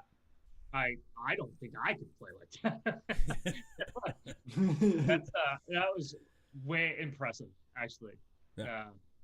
Very, very. Yeah, just the amount of trem picking going on in that solo and how even it was I think that was like the true, like, if there was a mission statement for that solo, that's what it was. Yeah. Oh yeah. Boo boo. Yeah, dude, his right hand was blurry in that like entire video. Just like crazy. I really liked the like descending, like he was like taking the like the notes of the scale and descending on the same string, and that one little middle passage was now. I thought that was super memorable. Yeah, I enjoyed it. Let's go 3.5 on the sauce. Sauce cups. All right, Jeff. Sauce meter, sauceometer. I was happy that he had that line kind of 3/4 in that almost felt more like a lead than a shred. It was trem pick, but it was going through a melody up top, and that was by far my favorite part of the song of it. And I felt like finally he was linking his two ideas, his right and left brain, into something that like really clicked for me. With like, obviously the whole thing was technical, but like finally the melody hit there and it was catchy, and I just like, oh, that was the sauce. And I kind of wish the rest of the solo felt like that, because that moment was just such a high point. But yeah, anyways, I liked it. Michael. Sweet. Yeah, like holy fucking stamina. But no, I like the approach because it was super different than what we've been seeing. Because it's at least felt to me like that's like the thing a lot like the peaks of like post rock songs, like just trem picking like these melodic lines with like tons of reverb on it, and so it like gets that little like emotional niche, or like hit thing. And yeah, like damn. Michael, did he quote? I think he played the first phrase of your solo in like the middle of his solo. That now. I heard like that little, for like a millisecond. I heard that like motif, which I thought was really, really classy touch. Yeah. I really liked the post rocky vibes on it. Like I thought that like the heavy tremolo picking, the verbed out tone, like very shrill and captivating, like super haunting solo on top of this. And I am going to say something counter to what Jeff was saying about how you wanted the whole solo to be a little bit more like that one part, because that one part was also really stand out to me. But I think that the reason that it was so standout was kind of like why that big bend in that other one was really standout, was because it's like it was so crazy and so like, you know, there was like so much going on, all that trem picking, like just so much movement in that solo, and then it like chilled out and did this super catchy melody. And I think that like that contrast is what made it so sick. But But yeah, that was an excellent submission. I really like that one a lot. So next we have Eric Green doing Into Embers as well. Let's see it.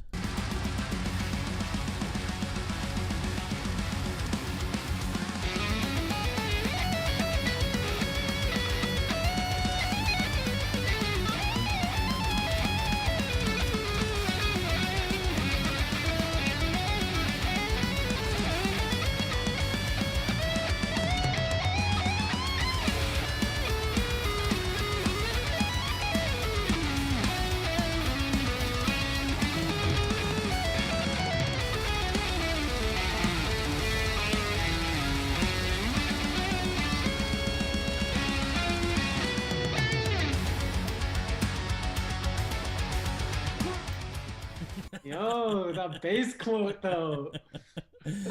Yeah, that was super dope. All right, Greg, thoughts? So Eric is another one of my students, but this is the funny thing about this. I have known Eric for he started taking lessons with me when he was, we'll say, a youngish man, probably before manhood took him. Yeah. And I was shocked when this entry came in because I've never heard him play quite like that. He told me he took a week off of work to enter this contest. Wow. And so the amount of effort that he put in, not only have like blown away in the growth of him as a guitar player, but it's just like just to see what came out of someone that put that much effort in. I mean, this is going to be a very personal impression for me, but I'm just like, I've never seen him play like that, and I've seen him play for years, so I'm incredibly impressed at there's like so many it's hard to judge this contest just because of like there's not a bad entry. Yeah, everybody has put forth so much effort, and it's like there's really no loser in this competition because of how much just effort people put in, and this is like a shining example of just how much work went in to people doing this, which very well said. Very well said. Champ. Yeah, Sauce champ. Yeah. Oh yeah. All right. Saucier, money. My boy rolled up his sleeves like right before the solo started, and right then and there I knew I was in for a treat. Like he was just like, let's go. And then having Greg just saying that, like now that just full circle for me. Not only did he quote the bass once, he quoted the bass twice. He quoted it in the same spot that I believe our homie Kyle Guitar did earlier, but he also quoted the ending, which is major sauce points in my book. Because let's all be honest, that's what everyone's listening to that part of the song anyways, is the bass line. So to accent that is just sauce. You know what? You, sir, are going to get the Corgi pin for the Corgi Sauce Award, because I love it. You did 2 quotes on the guitar. I'm going to give you 4.5 sauce points, my friend. And I a will wear Corgi this pin. for the remainder of the thing. There you go. Oh, it doesn't matter, but you get the point. Incredible. So I have a question for Greg here. So is he normally like a death metal guitarist? Yeah. I mean, in a way, you know, it's Eric is one of those guys that it's interesting what he's drawn to. So like he got super into the new Whitechapel album and like wore that into the ground and covered a few of those songs. And Eric's one of those guys that when he finds what he likes, like he'll attack it with, you know, with hunger. But finding the things that he likes is a challenge. But like, yeah, I mean, I guess I ask because I feel like his voice isn't traditionally what I hear out of extreme metal guitarists. It just felt different, and I don't know how to explain that in drummer terms, but it didn't have the same like evilness. It was a little more melodic and like, I don't know, like pondering, I guess. Like it was, I don't know. His approach was really interesting. I enjoyed it. I don't know how to describe it, but anyways, it was a cool approach because it was unique, and he clearly has his own voice to it. And it sounds, I feel like, for me, it doesn't sound like it should be on something that's like super crazy fast, but like that's kind of cool that it is on top of each other. So yeah, interesting. I liked it. Yeah, I like the a couple like descending runs that he was doing. I thought fit over everything really well, and then quotes, which I didn't really notice like the first times they've been happening in the submissions, but now I'm like waiting to hear the bass lines. But yeah, it was super cool. Is anybody else hearing things in these solos that we didn't hear when we did the pre? Like, Oh yeah. Like I'm hearing way more in the stream than I heard when we were just checking everything out individually. Yeah. Yeah.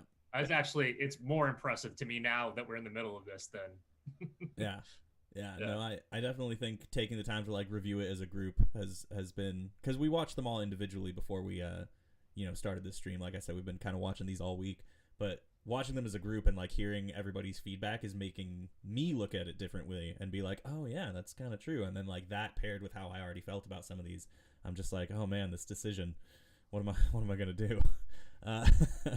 Anyway, yeah, I thought this solo was really cool. It very much on the same page as Jeff here with that one, is that it's like so unique, like such a unique flavor to this approach on this solo. And I think that like you can really tell, like when you were like, oh yeah, he took like a week off of work, I'm like, okay, like that puts it in a whole different light for me, because it's like you can tell how much time, I think, thinking about it in reflection with that information intact, it's like that's why it sounds so different, because like there's so much intention behind it. It's like every note was meant to be there, and I think that that's a really, really cool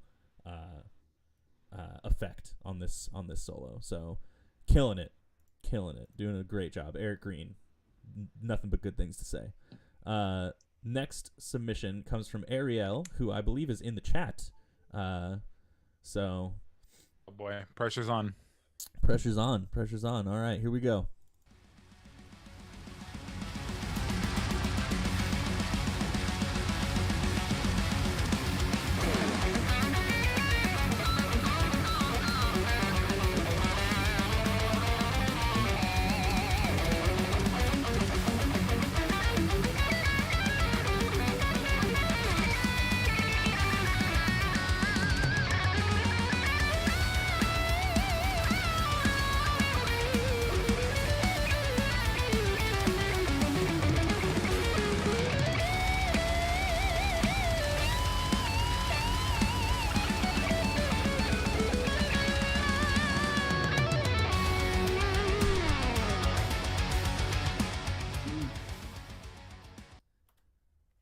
That was rad. I love that solo. What? I love that. I love that solo. There was I think that I said this to in the group chat, but I just want to say it again. I think it's super rad that we had both Ariel and I think Dr. Corey Flowers both entered this contest, and to see other classical guitar players enter this contest is like, it fills me with joy. I have so many cool things to say about this. There was that sliding like staccato riff in like near the beginning. Yep. That is so fucking sick. It actually reminds me of one of Mike's solos off of Apoptosis, and I'm trying to think of which one. Maybe it was into Extremophiles B or something like that. But yeah, it just stuck with me because it was such a unique rhythmic take over the melodicism, because he had, obviously we're playing a melodic instrument, but then when he applied that like different rhythmic motive in there, I thought that was like super slick. And just harmonically, that's another one that's like not completely that I could hear myself playing with some of the like repeating like note lines. That's not something that like I do, but some of the note choices in his arpeggios I thought were like super up my alley and everything like that. So I love this solo. Yeah. Nice. Boo boo. I love the way the solo came in. I thought so far that's probably one of my favorite like intros into a solo. It just that little like staccato-y kind of arpeggio thing, and it kind of bounced around. Also, again, lateral approach, doing something a little unconventional, I thought was super cool, and then kind of tying it in the end with more kind of ideas that you want to hear, like kind of like what Jeff was talking about kind of throughout this whole thing, like something can be out but don't go too far out, kind of bring it back in so it's a little bit more cohesive.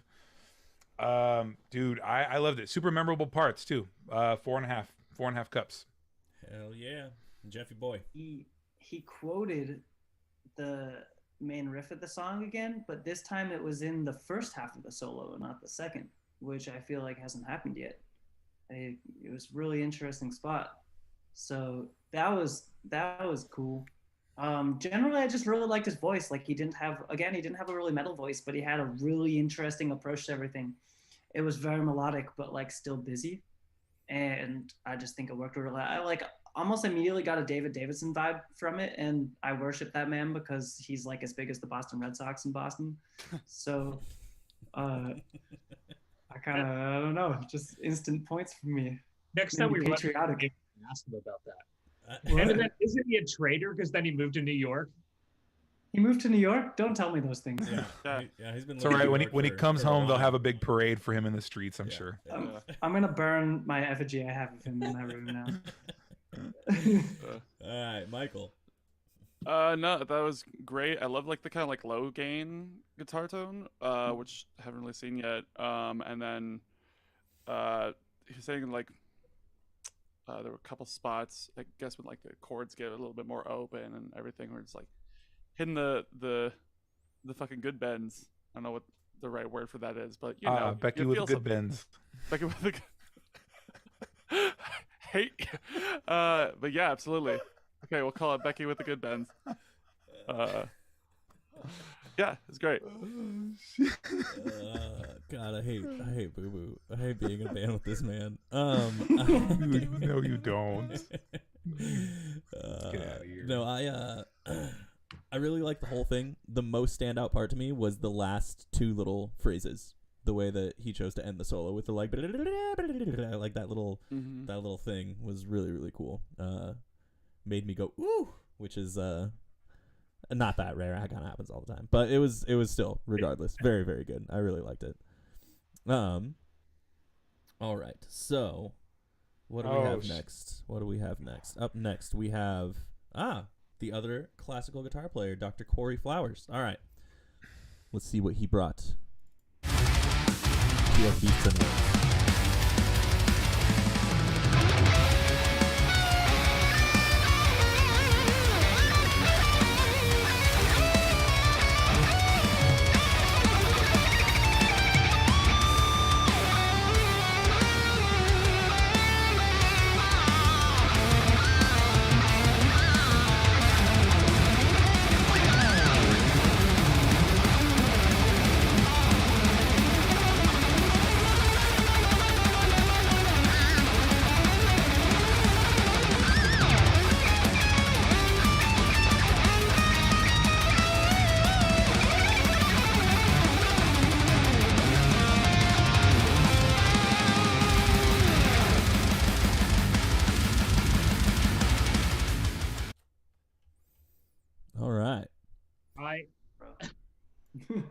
Oh man, I just like when people, I can tell when people like only do a Beast and Worms.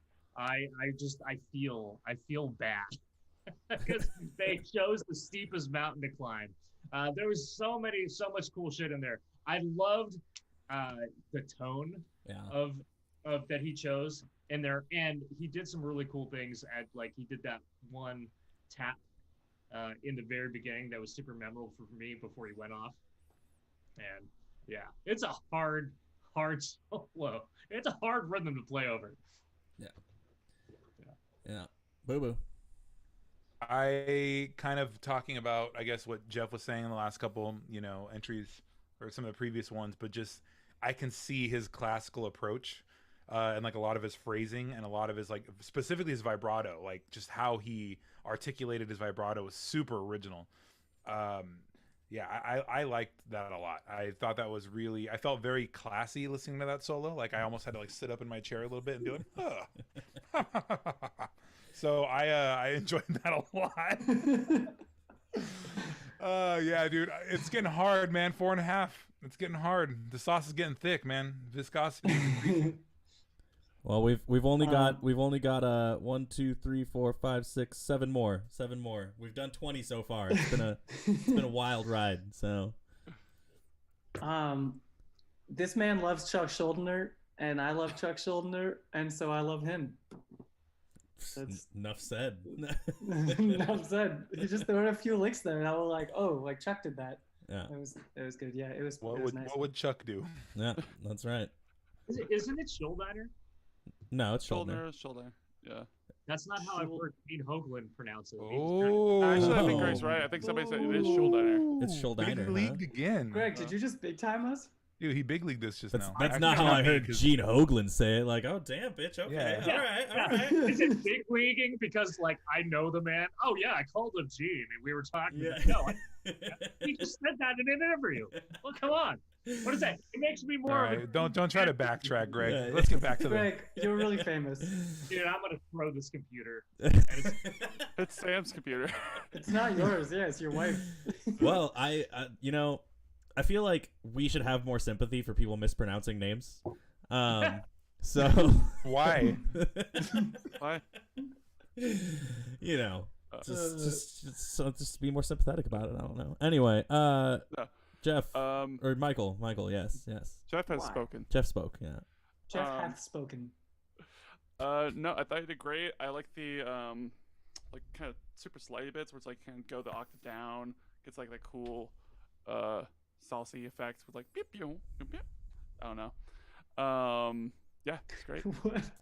I love that. I love the like little Mario sound effects used to explain. It's like, oh, when he got a coin in Mario 3. I got it. I remember that. Yeah. God, I hated Mario 3. Wait, no, Mario 2. Wait, is that Mario the 2. Yeah, Mario Mario was 2 the one was that the I bad one. Mario 2 was just a reskin, but we can talk about that later. Anyway, my favorite part of that solo, the whole thing was great, obviously, and I think everybody has kind of covered most of the bases that I wanted to as well. But the end of the solo felt unresolved, and I really like that because it yeah, presses me I as a agree. listener to want to keep listening to the song. I find And it that like resolves into blast beats. what? Did you just say depresses you as a listener? No. It impresses me as a listener. Oh. Yeah. It kind of sounds cooler saying depresses you as a listener. Yeah, it Like, depresses that's me kinda, as a listener and makes me just want to, turn off the song and go cry.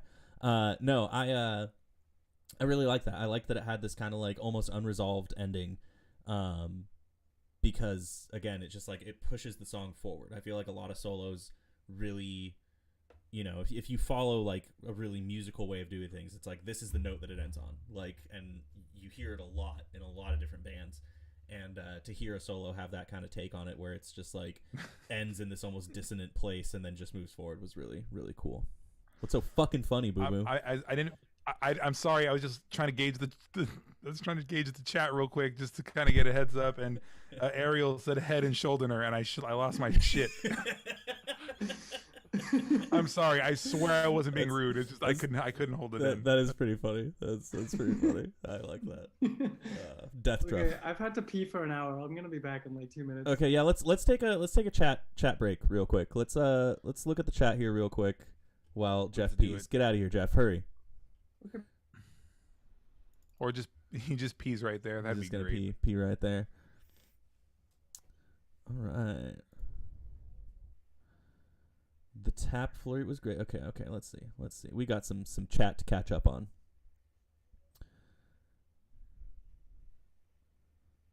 Is anyone else getting sauced right now? Boo Boo was born sauced. Yes, I was born of sauce. You get the sauce boss. Yeah. Someone named Austin Boss. Albert says, "Look up Ritual of Ascension. That was our band, and Demise Unseen was his old band. Is that for E2? That's for Mark. That's for Mark. Okay, Oh, gotcha. Mark. Yeah, we played with both those way back in the day. Hell yeah, I love that. Seismograph. Dude, Ariel is just dominating this chat. Knock knock, who's there? Philip Glass. Knock knock, who's there? Philip Glass. Knock knock, who's there? Philip Glass. That's a highbrow joke. Yes.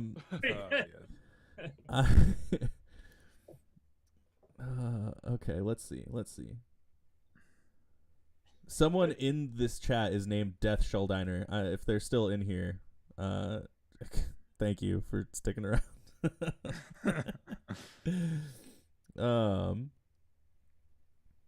Let's see. Stormy has the same guitar as Corey. That's pretty cool. Isn't Corey's guitar your old guitar, Greg? No, it's just the exact same model. But Okay. yeah. Let's see what else is in here. If you chant Michael Stancil 3 times, he shows up blackout drunk in your house. No. I wish Jeff didn't post that. I wish it was someone else. He just appears in your bathroom and then sleeps on your bed. Yeah. Yeah. Oh God. Okay, so what else is up here? Hi from Mexico. Hello, Juan Cueva. Love to see the internationals over here. Oh, E2 popped in chat. Hell yeah. I play with a band called Chiliasm. If someone, I think that's how you say it. Chiliasm.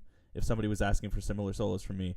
And, oh, Jeff's going to love this. We also had Phil Tugas do a guest solo for one song, who I heard being mentioned. He was being mentioned because Jeff was like, oh, you give me big Phil Tugas vibes. So that's rad. That's rad. Thank you for popping in, E2. And thank you for your submission because it was fucking super good. And a countryman of our new best friends. Oh, is he Finnish? I mean, gather him. Ah, Yeah, they said it was finished. nice. Oh, nice. Right. I like nice. Ian's lair just being like, he has glasses now. Pulled a quick Clark Kent. Whoa, who's that? It's Super Jew. Whoa, wait. Was Austin? Did we skip a solo? Austin Alberts? I don't see him in the list. Michael, did you miss someone? Michael. No, I checked everywhere. Well, if It's possible that someone did not type Allegion correctly if we skipped it. oh yeah, I that's fair. Yeah, all of our entries were found using the hashtag Allegion Shreds search method. So, I feel It's right like here. Michael's gonna check right now just because now he needs to know. yeah, now we need to know. I literally put that everywhere. Like, That was in the instructions to make sure you spell it correctly. Have 'cause we not seen it yet? Is it in the next 7? Nope. Nope. Not that I can see. Do you have a link, Mark? Yeah, link us up, Mark, if you have it, because I would love to see it. It's the Yeah. sixth. Oh, it's the sixth We solo on haven't- Instagram. That's what he haven't says. finished- really? we Yeah. haven't finished all the ones, so it's possible we still have it. It's still to come. No, I'm looking at all the names, and his name isn't in there. So, That's what I went on Instagram. anyway, we'll figure it out. While Mikey figures that out, Okay. let's get back to the viewings. Technical difficulties. We just saw Corey Flowers kill it. Up next, we have. Sorry, let me get things all squared away on my end real quick. Up next, we have Daniel Zamora doing Into Embers.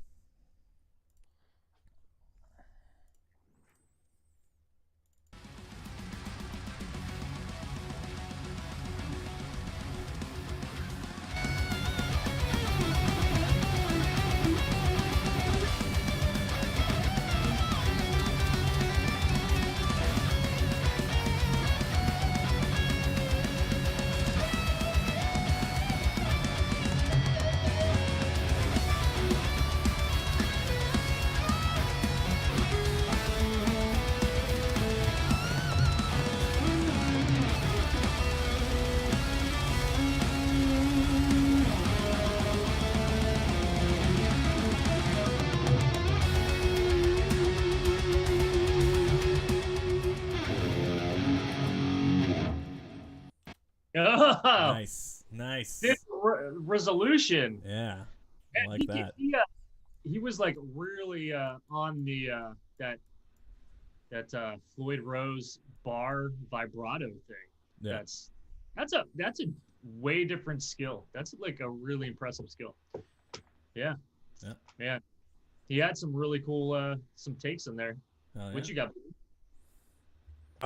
That little, like, I don't know, it sounded to me like it was like root fourth, minor second thing, or root fourth second thing that he did. I know, like that was like a really, really cool, tasty little lick that I heard that popped out at me.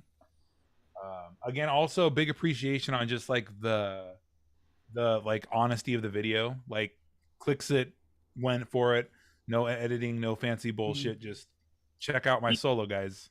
He gets an extra point for his t-shirt too. Yeah. Yeah. So I I think like that's it. actually I'm the first person that was wearing an Allegiant shirt.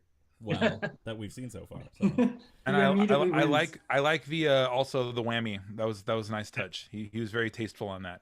That's sauce points for me. So I'm gonna Sauce say points. 3 3/4 sauce for that. Hell yeah, Jeff. I liked his atypical placement of squeedleys. It wasn't just like, at the end of the phrase he hits a big like he hits those harmonics like in really tasteful spots and they went longer than just like what I would expect. And I just thought that was a little bit sexy. It's a good approach to it. Yeah, that was the main thing I think that stuck out to me. Overall, like, good composition, I thought, but yeah, that was where like my ear got drawn to. Hell yeah, Michael. Yeah, I kind of had the same thing as Jeff. It's like good composition, but then like had it in very like tasteful spots. So Word. So my thoughts on that were, I really liked the overall composition. I really liked the structure of it. I thought that the phrasing was also very tasteful. And then I liked that thing that we were talking about right at the end, where it was just like, you know what, power chord, let's end this. Let's give it a little chunk at the end. I thought that was super cool. Overall, really good submission. That I was very stoked on. So, yeah. okay, so I figured out why we can't see Austin Alberts. Wow. You have a private profile, dude. They don't show up. Oh, Oh, we lost Boo Boo. God damn it, Boo Boo. What? Now everything's all I'm like askew. literally looking, and I'm like, I don't see it anywhere. Yeah. But if you can send us the video, we'll give you something. Wow, Boo Boo. This happens every time we do a live stream. Every time. Can you hear me? Yeah, we can hear you. I had to take a shit. Oh, that was really fast. That was so quick. That was really That fast. was really It's fast. just on the floor next to you. I'm still shitting. Well, This is his bathroom. It looks exactly the same. apologies, Austin. This is my bathroom. Send me, Austin. Send me the video if you can, and we got you. Yeah. Yeah, And, I 100%. guess apologies to anyone else who submitted and has a Actually, private profile. actually, that was I something we mean, maybe should have thought about, but might be a disqualification though if you think about it. I mean, make I sure still your wanna see settings it, are though. good. Yeah, I but definitely want to see see it. it. yeah, I definitely still want to wanna see it. I still want to Yeah. see it too. But So All right. Well, up we make next, the own rules. we have Brandon Comer doing Of Beasts and Worms. Let's peep it.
That was incredibly jazzy. I was going to say, it's like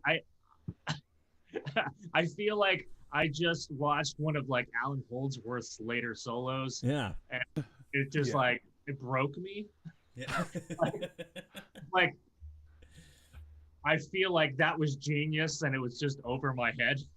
It's like too smart for me. Yeah, like it's too smart. Here's the thing, and another reason why I think that is because like it looks like he's obviously reading something. So is he just like looking at the and looking at the changes and going, I'm gonna do all these extensions out like. So I have a theory. First of all, big Frederick Thorndahl vibes on this guy's solo. Like huge, like watery, weird kind of like big giant bends or whatever. It's like he never broke eye contact with the camera. And like that kind of intent and conviction for me definitely thickens my sauce. So I really enjoyed that a lot. That was super cool. By the way, I'm gonna give it actually 3 3/4. What's that? I think we skipped the video too because we had someone else up that I think it was Riff Monster. And then you know what? You're right. Just You're right. We did Daniel Zamora, and I did skip someone. So that's my bad. I'll go back and do that one next. My bad. All right. Well, let's finish the notes on this guy. Yes, Jeff, thoughts? Yeah, I was just thinking if he was a lead guitarist on stage and I was in the front row, I'd be terrified because he was just looking right at me. Yeah. And almost a flex though. Just like, damn, like Major I'm really flex. Fucking good at guitar. Damn, check this shit out. This like I'm about to do. You can't play it, but I can. Fuck you. But yeah, definitely, I felt like that solo would have made more sense if it was over Giant Steps than if it was over our song. But like, still was sick naturally. But yeah, no, definitely like cool approach. Hell yeah, Michael. Yeah, I love the outside playing. Just very different. Like, yeah, it's super different than what we've seen. And then moving into like killer bends at the end, and then like I don't know what the actual term for this is, but I just call it like killing the horse, like whammy bar, like, the Slayer shit. Yeah. Like the dead horsey. Yeah. Yes. From Lord Kerry King himself. Yep. Yeah. Kerry King, our Lord. I really liked it. I love like Michael said, like the outside playing, like the super jazzy elements to this thing. Like it was like when Boo Boo towards the beginning was like that solo stressed me out. Like I got those vibes on this one. I was just like, oh, it's giving me anxiety, and I love it. Like it was super super cool. I really liked how just like all over the place sounding it was, but how very clearly like refined and intentional it was as well. So yeah, super sick. All right, backtracking a little bit, I skipped over Gregory Wade doing Into Embers, so let's back up and check that one out real quick. He automatically gets my win. Yeah, because he got skipped. Has nothing to do with his name.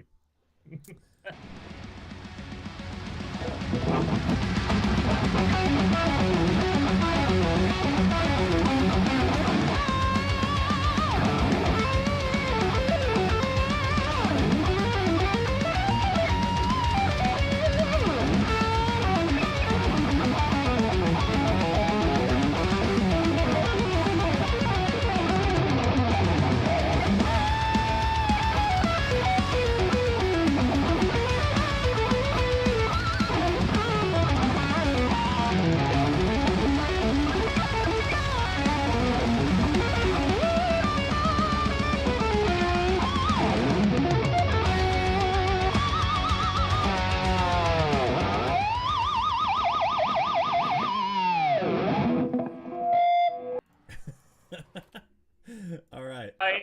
I demand that the next time he does a video, he has pyro because Yeah. he can go nowhere but up. Yeah. Yeah. Smoke machine. That was It's just like, he can go nowhere without like an entourage, like having a whole bunch of vape pens.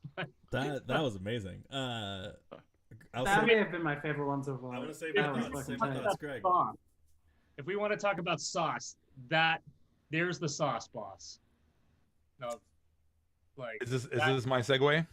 well, I mean, I'm still saying good things, but yeah, I mean, we No, can, no, please go for it. Continue. you know, I think I always have these two kind of like classifications of like metal guitar players. There's like the really methodical guys, like going through their, their composition, right? And then there's the guys that just like have dripping personality off their fingers.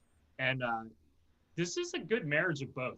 I feel like the amount of personality, like even in those opening bends, was like classy as hell. It had that kind of like 80s sleaze, big dick kind of vibrato stuff, and then evolved, BDV. yeah, into the back half that was like a super slick composition, like with the arpeggios over the harmonic changes. So yeah, Sauce Boss. There's my Ketchup Emperor.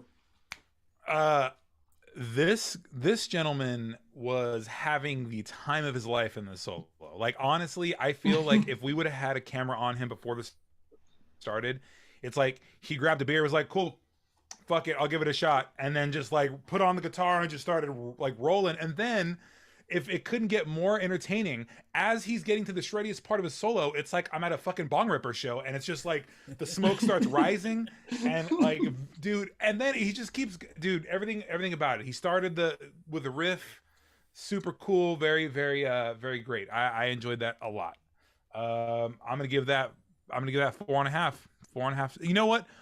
4 3/4. Sauce. Damn. Ooh, That might be my highest score so far. I is- enjoyed it. I was honestly entertained. Like he entertained me, and the solo was great. 4 3/4. Jeffy. That was a lot of ketchup. That was delicious. Okay, I fuck feel you, like man. Fuck you. that was a lot of mustard. Ugh, Delicious. ugh. Michael, Mm. next. We got- Wait, let me say No, one thing. No, I love that one. It's like immediately started with just nasty bend, just which is so sick. And then like just really good phrasing, like a couple of those descending arpeggios in there. I was like, why didn't I think of that? Fuck. Yeah. But Can I say yeah. one And thing? then Smoke Machine. No, you had your chance. You said mustard. You get nothing now. All right, Sure, Jeff, Jeff. if you promise not to talk about fucking ketchup and mustard anymore, you can say your Wait, piece. no condiments will be spoken of. I like this because I felt the first half of the solo was what it would be like if Greg played in Mikey's part. It was like a more melodic, shreddy approach to Mikey's weird out like chaos solo that he does. And that was really cool because since I've heard Mikey so many times, I'm like, oh, the only thing you can do there is like this like weird atonal like sassy thing, and then this guy comes and he just like rips these beautiful arpeggios over, and it worked. And I was like, damn, like I don't know, I didn't think that was possible. Yeah. And Apparently yeah, he's also the vocalist for Eviscerate. Eviscerate. Eviscerate from Santa Cruz? Yeah. Really? Yeah. So not only does he play guitar, but he also does vocals. We have to kill him. That's amazing.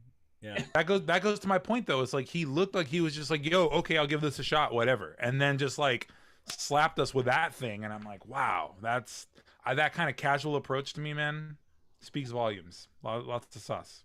He did post a Beast and Worms last night, which it was too late for the competition. But Yeah, there were 2 entries that came in like the last 2 days. Sorry. Yeah. So it's we will watch all that's- of them. Also, He- Austin's I got, and it's in everyone's inbox, Oh, okay. so you can just Yes. open it up on Facebook and we can. he play it there. he just crushed Oba Yeah. too. Yeah. Rad. Hell yeah. That's fucking super cool. I wish that when I was still in local bands playing shows in Santa Cruz that he was doing vocals for Eviscerate, because I think that's a newer development. I know their old vocalist, and yeah, you know. Apparently he was in Zombie Ritual. Oh, Zombie Ritual super sick too. Well, Santa Cruz homie, that's rad. If you're watching this, Gregory, I lived in Santa Cruz for like 10 years and played with Kanos and Inanimate Existence and Son of Aurelius and all He kinds of said fun he stuff. played with you in Continuum. Oh, and Continuum, yeah, probably for sure. Hell yeah. All right. Well, moving on. I'm going to put these next two together because then we only have 3 left. So we are in the final 3. Up next, I'm going to have Charlie Aragoneses, if I am saying that correctly, doing Into Embers, followed by Of Beasts and Worms. Let's do it.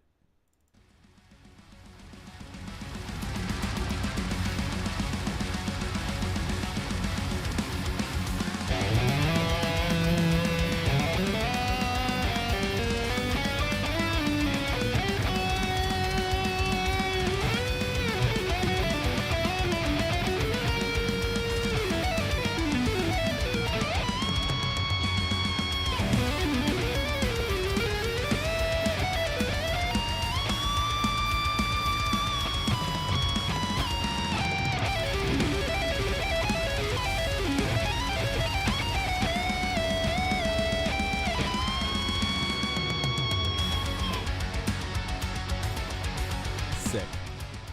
All right, let me pull up his Beasts and Worms real quick. There we go.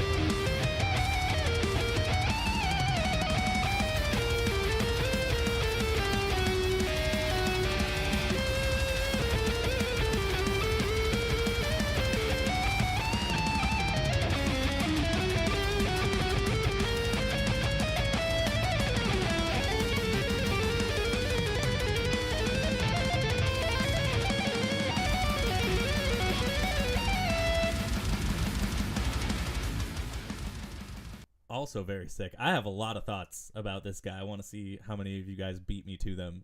Greg. There were so many like cool ideas in there. He did have that kind of like he went into Embers. He did that kind of like blues scale shit in there that was super effective because that was just like sometimes, like I said before, like when you're playing diatonic all the time, when you land into that old school or stuff, sometimes it just hits right for whatever reason. Maybe it's just because your brain's just not expecting it. And that was one of those times that, yeah, for sure. Nice. Boo boo. Dude, the modal approach, like just so modally, like going through the whole song. I thought, or the whole solo. I thought it was really, really cool. The phrasing was super dope. I loved how he kind of phrased a lot of those notes. So taking something that's really simple, but then putting some character behind it. Very, very, very cool. I liked the color of his hoodie. That was also something I noticed.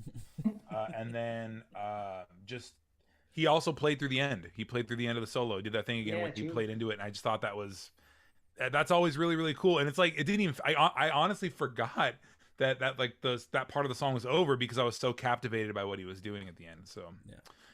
I'm gonna give that 3 3/4. Sauce cups, Jeffy boy. I don't have much to add. I think that there were a few blue spots that Greg had mentioned that just like felt really good in between all the like less tonal stuff, and then suddenly like that came in and it was like, oh man, it's what I want from a solo there. It felt rock and roll.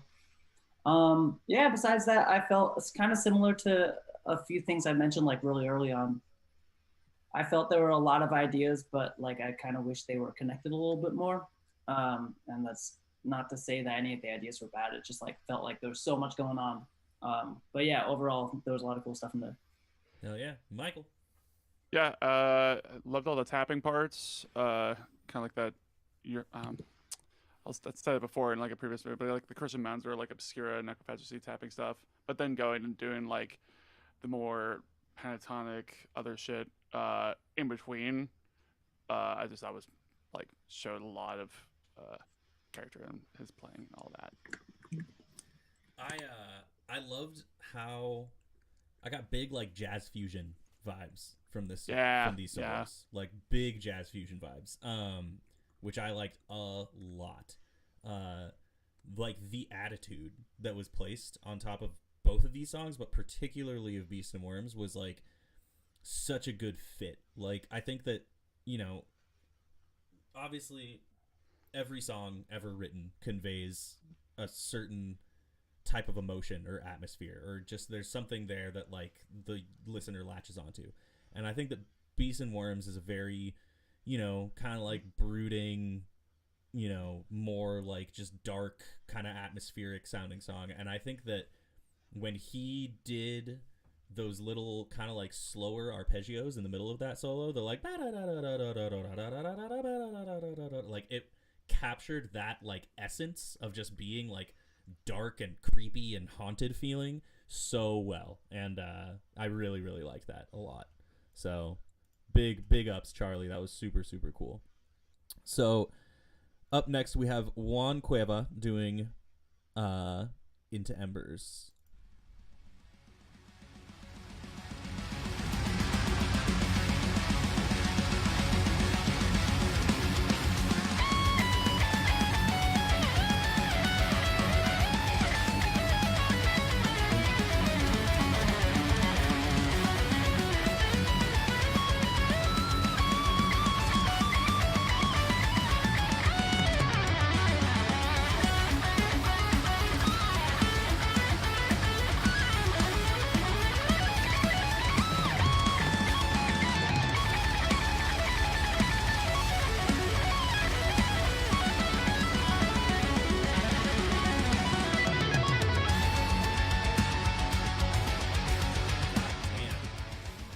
Oh, That was amazing. So I got my 3 points. Okay.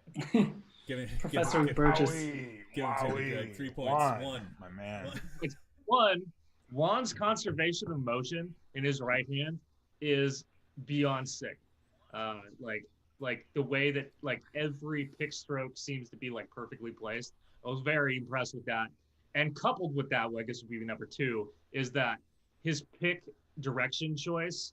This is gonna be all guitar nerd shit, but like he made incredible picking decisions so that he was pretty much always playing on the outside of the strings, which he's making like just smart ass goddamn choices when he's playing, which I'm super impressed by that. I nerd out over that stuff.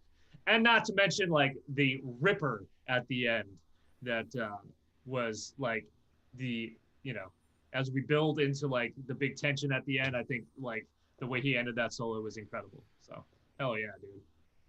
Yeah, that was amazing. Boo Boo. You know, the thing is, what can I say? I loved every bit of the solo. The solo might be one of my, if not most favorite solos, mainly for the fact that it kind of leads you in very simply, very lyrical lines, like almost like a singer, kind of just like, you know, delivering these little lines, and then you get like a little bit of like a taste of like, ooh, like this guy does some really cool stuff. But kind of my big directive of when I'm writing stuff, and obviously I don't solo a whole lot, but when I do like my other projects and I do solo, having the true power and knowing when to use it. The guy's leads were clean, his fast runs were really clean. Like Greg was saying about his pick choices, like it was very evident that he spent a lot of time crafting the solo. So I very much enjoyed it. 4 3/4 for sure. Like Nice. sauce guy. He's a sauce boss for sure. Oh, Awesome solo. Oh yeah, Jeffy boy. Yeah, I feel the same way. The way you said it as lyrical is exactly right. Everything, this is kind of the opposite of the last solo. Everything was exactly on key, and like the notes are what you would expect, and it was just like beautiful in that way. And it was just like the note choice was super pretty, and everything fit just so like nicely in there. It was very pretty. It was like neoclassical almost. Yeah. So that was really good, especially as like a melodic death metal nerd. I just felt like it was very tasteful and fit nicely. So hell yeah, really enjoyed it. Nice. Michael.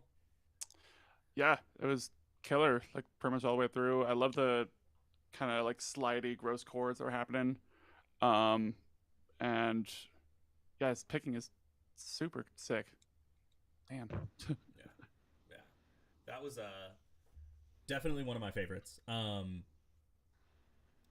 Kind of going off of what Jeff was saying, like, it was very, I guess it's kind of like a combination of what Jeff and Boo Boo were both saying, is that, like, it's very inside the box playing.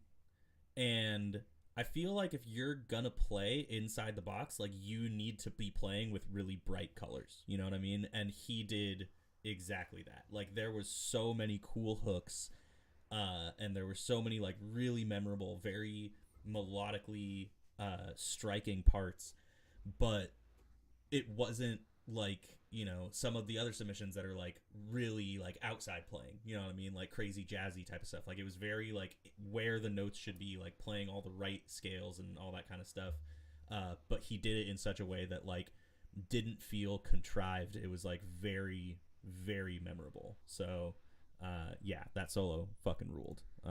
Very, very good job. It was like super satisfying. I think that's the word I was Yeah, thinking. it was very satisfying to satisfying. listen to. It was like, ooh, yeah. Oof. All right, last one, guys. We are going to be looking at Ian of Ian's Lair, also in the chat. So, Second to last one, because you got the no, I did Austin's. I did both Charlies. I can't play Austin's from the way my stream is set up, unfortunately. Oh shit. Yeah. Well, sorry guys, but yeah. Okay, so last one. Ian's. Here we go.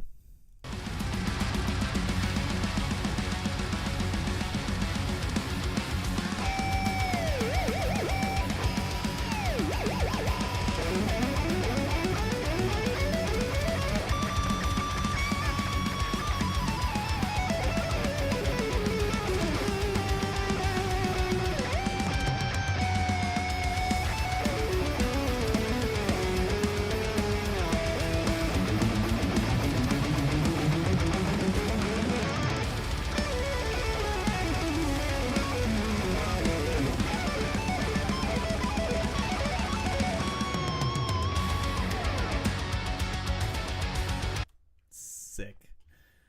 Greg. I remember when this one came on Instagram. I remember that specifically for all the bar work. Yeah. Because the wow wow wow, using that as a repetitive motif throughout his melodies, that was a really good use of that. And one of the other things that stood out to me was Ian's use of space, because like in the middle of it, he took time and used the space of like in his phrase, which is generally it's something you have to do very like intelligently placed.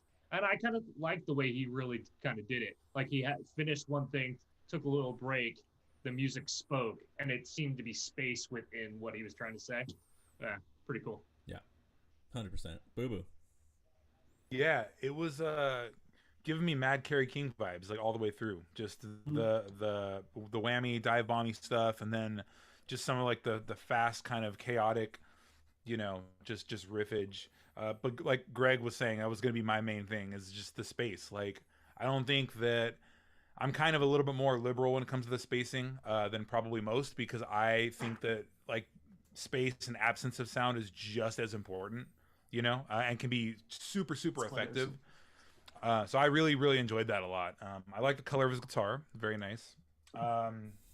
Yeah, I enjoyed it. I enjoyed it. 4 sauce cups. 4 out of 5. 4 out of 4 5 cups. sauces. All right, Jeff. I don't think it sounded like Carrie King because there was notes. And when he said Carrie King, I was like, "Hey, study now." Yeah. Well, no, and you know the funny thing, not to interrupt you, but I hated Carrie King when I was growing up. Like I was like a moderate Slayer fan, like I had my Slayer phase, but I always didn't like. I was like, man, if they didn't just ruin these songs with all these shitty guitar solos, this would be amazing. I don't know, I would enjoy this. But as I've grown older, like I've appreciated kind of the chaos of it, because it's kind of the only thing that really works in their songs if you really think about it. I'm just expecting Greg to be like, "Oh yeah, this one time I was talking to Carrie King. He was like, yeah, it was just playing in this key and planned all this shit out." No, but I think though, like honestly, since I think that there's a novelty to be had there. I think that he definitely has his place, and what he does really well. And I kind of, maybe it's like what is it, like a nostalgic thing? I don't know what it is, but something about his approach had the same kind of effect on me, and I really enjoyed that. Well, Yeah, I felt that too. I mean, that's what I was gonna say. It had that like old school death metal swag. Yeah. And I feel like Kerry King has that too. So hell yeah. game What recognized up, game. Carrie peeps? Michael. Yeah, I think is very much like if Allegiant had like a solo in like 1986. Yeah. It's probably like this the killer like Green Jackson, just like throwing off that vibe. But it's like super old school sounding in like the ways that we like those old school solos, like taking the Whammy Bar Carry King stuff, but like can't think of the names, but who did that stuff well and Carrie King. all that. Thing. You know who did that I'll stuff bring well? the picture down. It's right next to me. You know who did that stuff well? I'll we get us can't- banned from. we can't I'll get get the us stream banned right Michael. now. You know who else did that really well, and what this solo actually felt a lot more like to me than like Kerry King Slayer thrashy stuff. It felt like a Suffocation solo. It felt like a big like had big Hobbs vibes to Oh it. yeah. And I like that a lot. I like that, excellent usage of Whammy Bar, but like not just using it to be annoying. Like the shredding was way more well thought out and well placed than I think like Kerry King Chaos shredding Oh is. yeah. Yeah. And I think that like that's a good sign of someone who like took a lot of influence maybe from Kerry King, but then applied it to like a death metal foundation. And I think that Terrence Hobbs from Suffocation did that really well. And those were the vibes that I was getting from this solo for sure. So very, very well done. Keeping it old school death metal on that one. All right. So we have gone through them all. And give us maybe like 5 seconds to confer. I'm gonna turn off our microphones and our stuff. You'll see us talking just for a minute here, but you won't hear us. So I'll let you guys know when we are back.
All right, everybody. Thank you for waiting while the Council of Elders conferred over all of this. So, before we start with our prizes and our submissions, we wanted to thank everybody who submitted a video.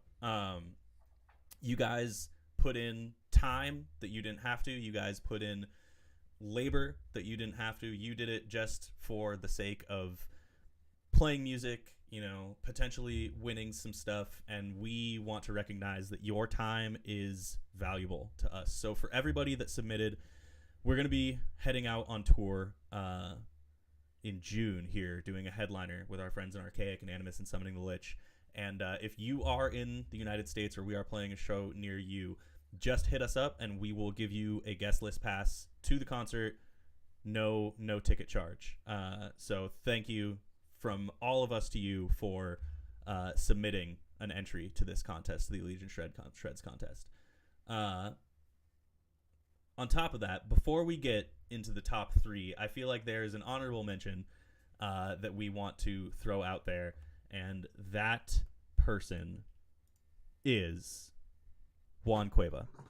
You did such a killer job, and your, like, again, like that, everything that we said, you know, nothing but singing your praises. We felt that it would have been remiss if we didn't put your name somewhere in here. So Juan, what we are going to give to you as a prize is a free shirt from Night Shift merch. Just go ahead and check out the designs that are up there. Pick the one you want. Let us know your size, address, all that good stuff in a DM, or you can email it to allegiant@gmail.com, and we will get that squared away for you. So, all that said, we ready to get into these top 3, boys?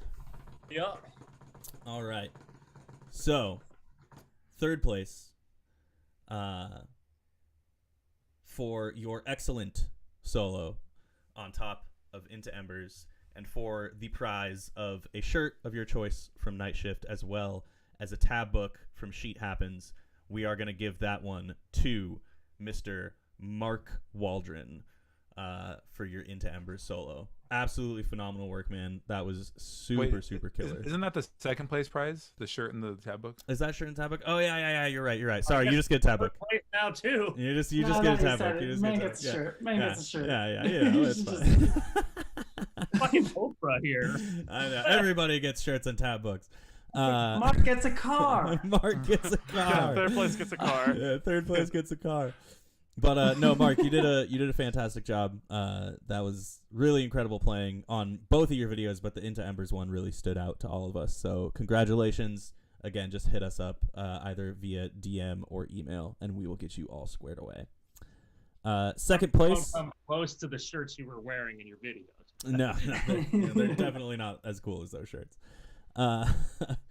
Second place, a little bit tougher to decide. Actually, hold on. Maybe we should do like actually, no, that's fine.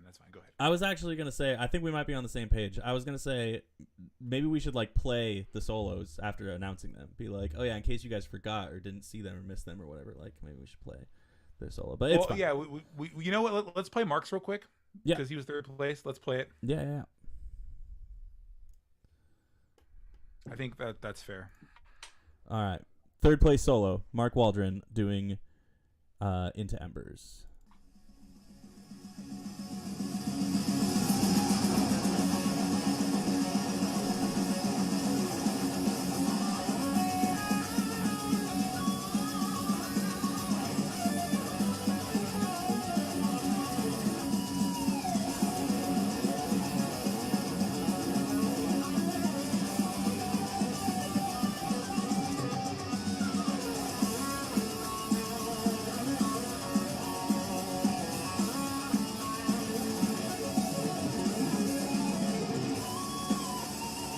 So fast.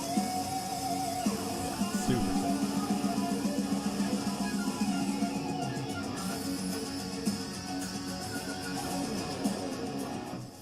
And nailing the last note. Ugh, Like, so good. So like- good. Classic Mark. It's classic Mark. Classic Mark. All right. Second place. Correct me if I'm wrong. It's the tab book and the shirt, right? That's second place. That's what Yes, they're sir. getting. All right. So tab book for Sheet Happens, shirt from Night Shift. Again, pick it, do your thing. You're good to go. Second place, a little bit tougher of a decision, but one that we all definitely settled on. And as soon as I can find his fucking video, I will play it. There it is. Gregory Wade, you're the man. The impromptu vape fog machine, the overall just attitude of just like having fun, having a blast, headbanging, like the performance, and then the solo killing it. itself was And it just incredible. sounded great too. Yeah, absolutely. There can So only be one Greg, and I will be the alpha because I'm a judge. second place to And our Greg Greg, Burgess too, wins number one. but pretty close. But pretty close. All right, let's check out Gregory Wade solo one more time.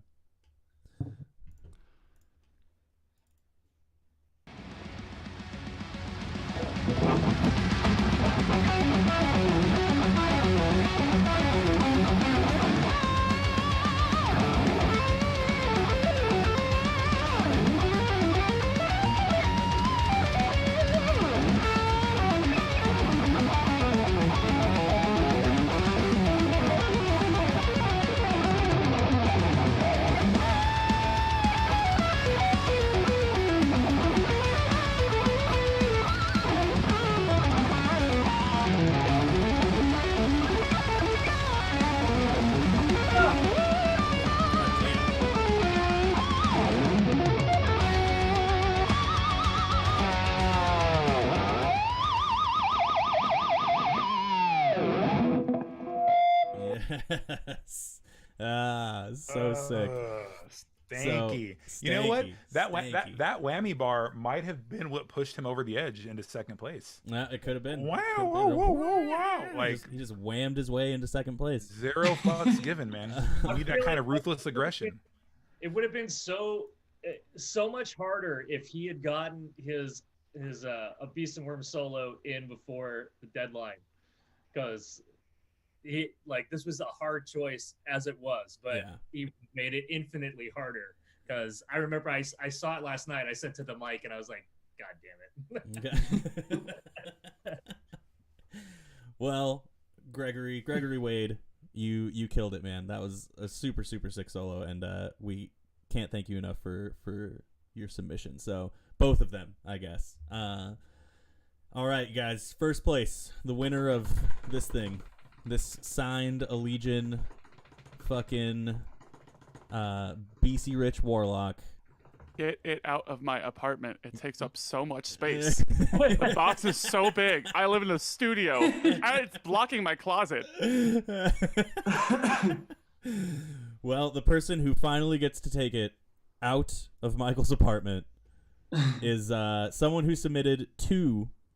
They submitted both Into Embers and of Beasts and Worms, and I think that between those two submissions, they really crushed it on both fronts. Both solos were done impeccably, tastefully, so good. Grand prize winner of the Allegion Shreds guitar giveaway contest is Kyle Guitar, the man. The man. The man. Kyle, It's you in his name. It is It's in his name. Kyle Guitar. Let's give his submissions another little bit of time in the sun, because those things were just too good. So Into Embers, boom.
Incredible. Very, very sick. Congratulations, Kyle. We will be in touch with all of our prize winners to follow up and make sure that everybody gets what they have earned. And again, if you submitted at all and you see us coming to a city near you, even if you didn't win, we would love to see you at a show free of charge, guest list on us.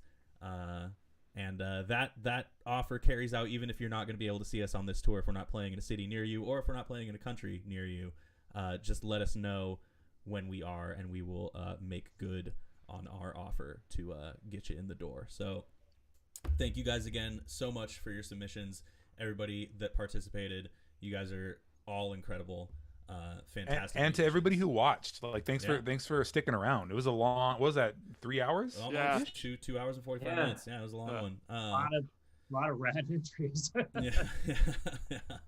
A lot of thank you catch-up. guys so much for watching. If you're just now tuning in, or if you tuned in not so long ago, this video will be available on demand on our YouTube channel. Just go to search Allegion on YouTube, find our channel, and it will be there. We're also going to probably post it on our other social media handles, Instagram, Twitter, Facebook, all that good stuff, as well as an announcement post for who won, to keep all that information there. So thank you guys so much for watching, as always, and we will see you guys next time. It's been a good one. Until our next stream or until our next show, be well, be safe, and we will catch you there. Take it easy.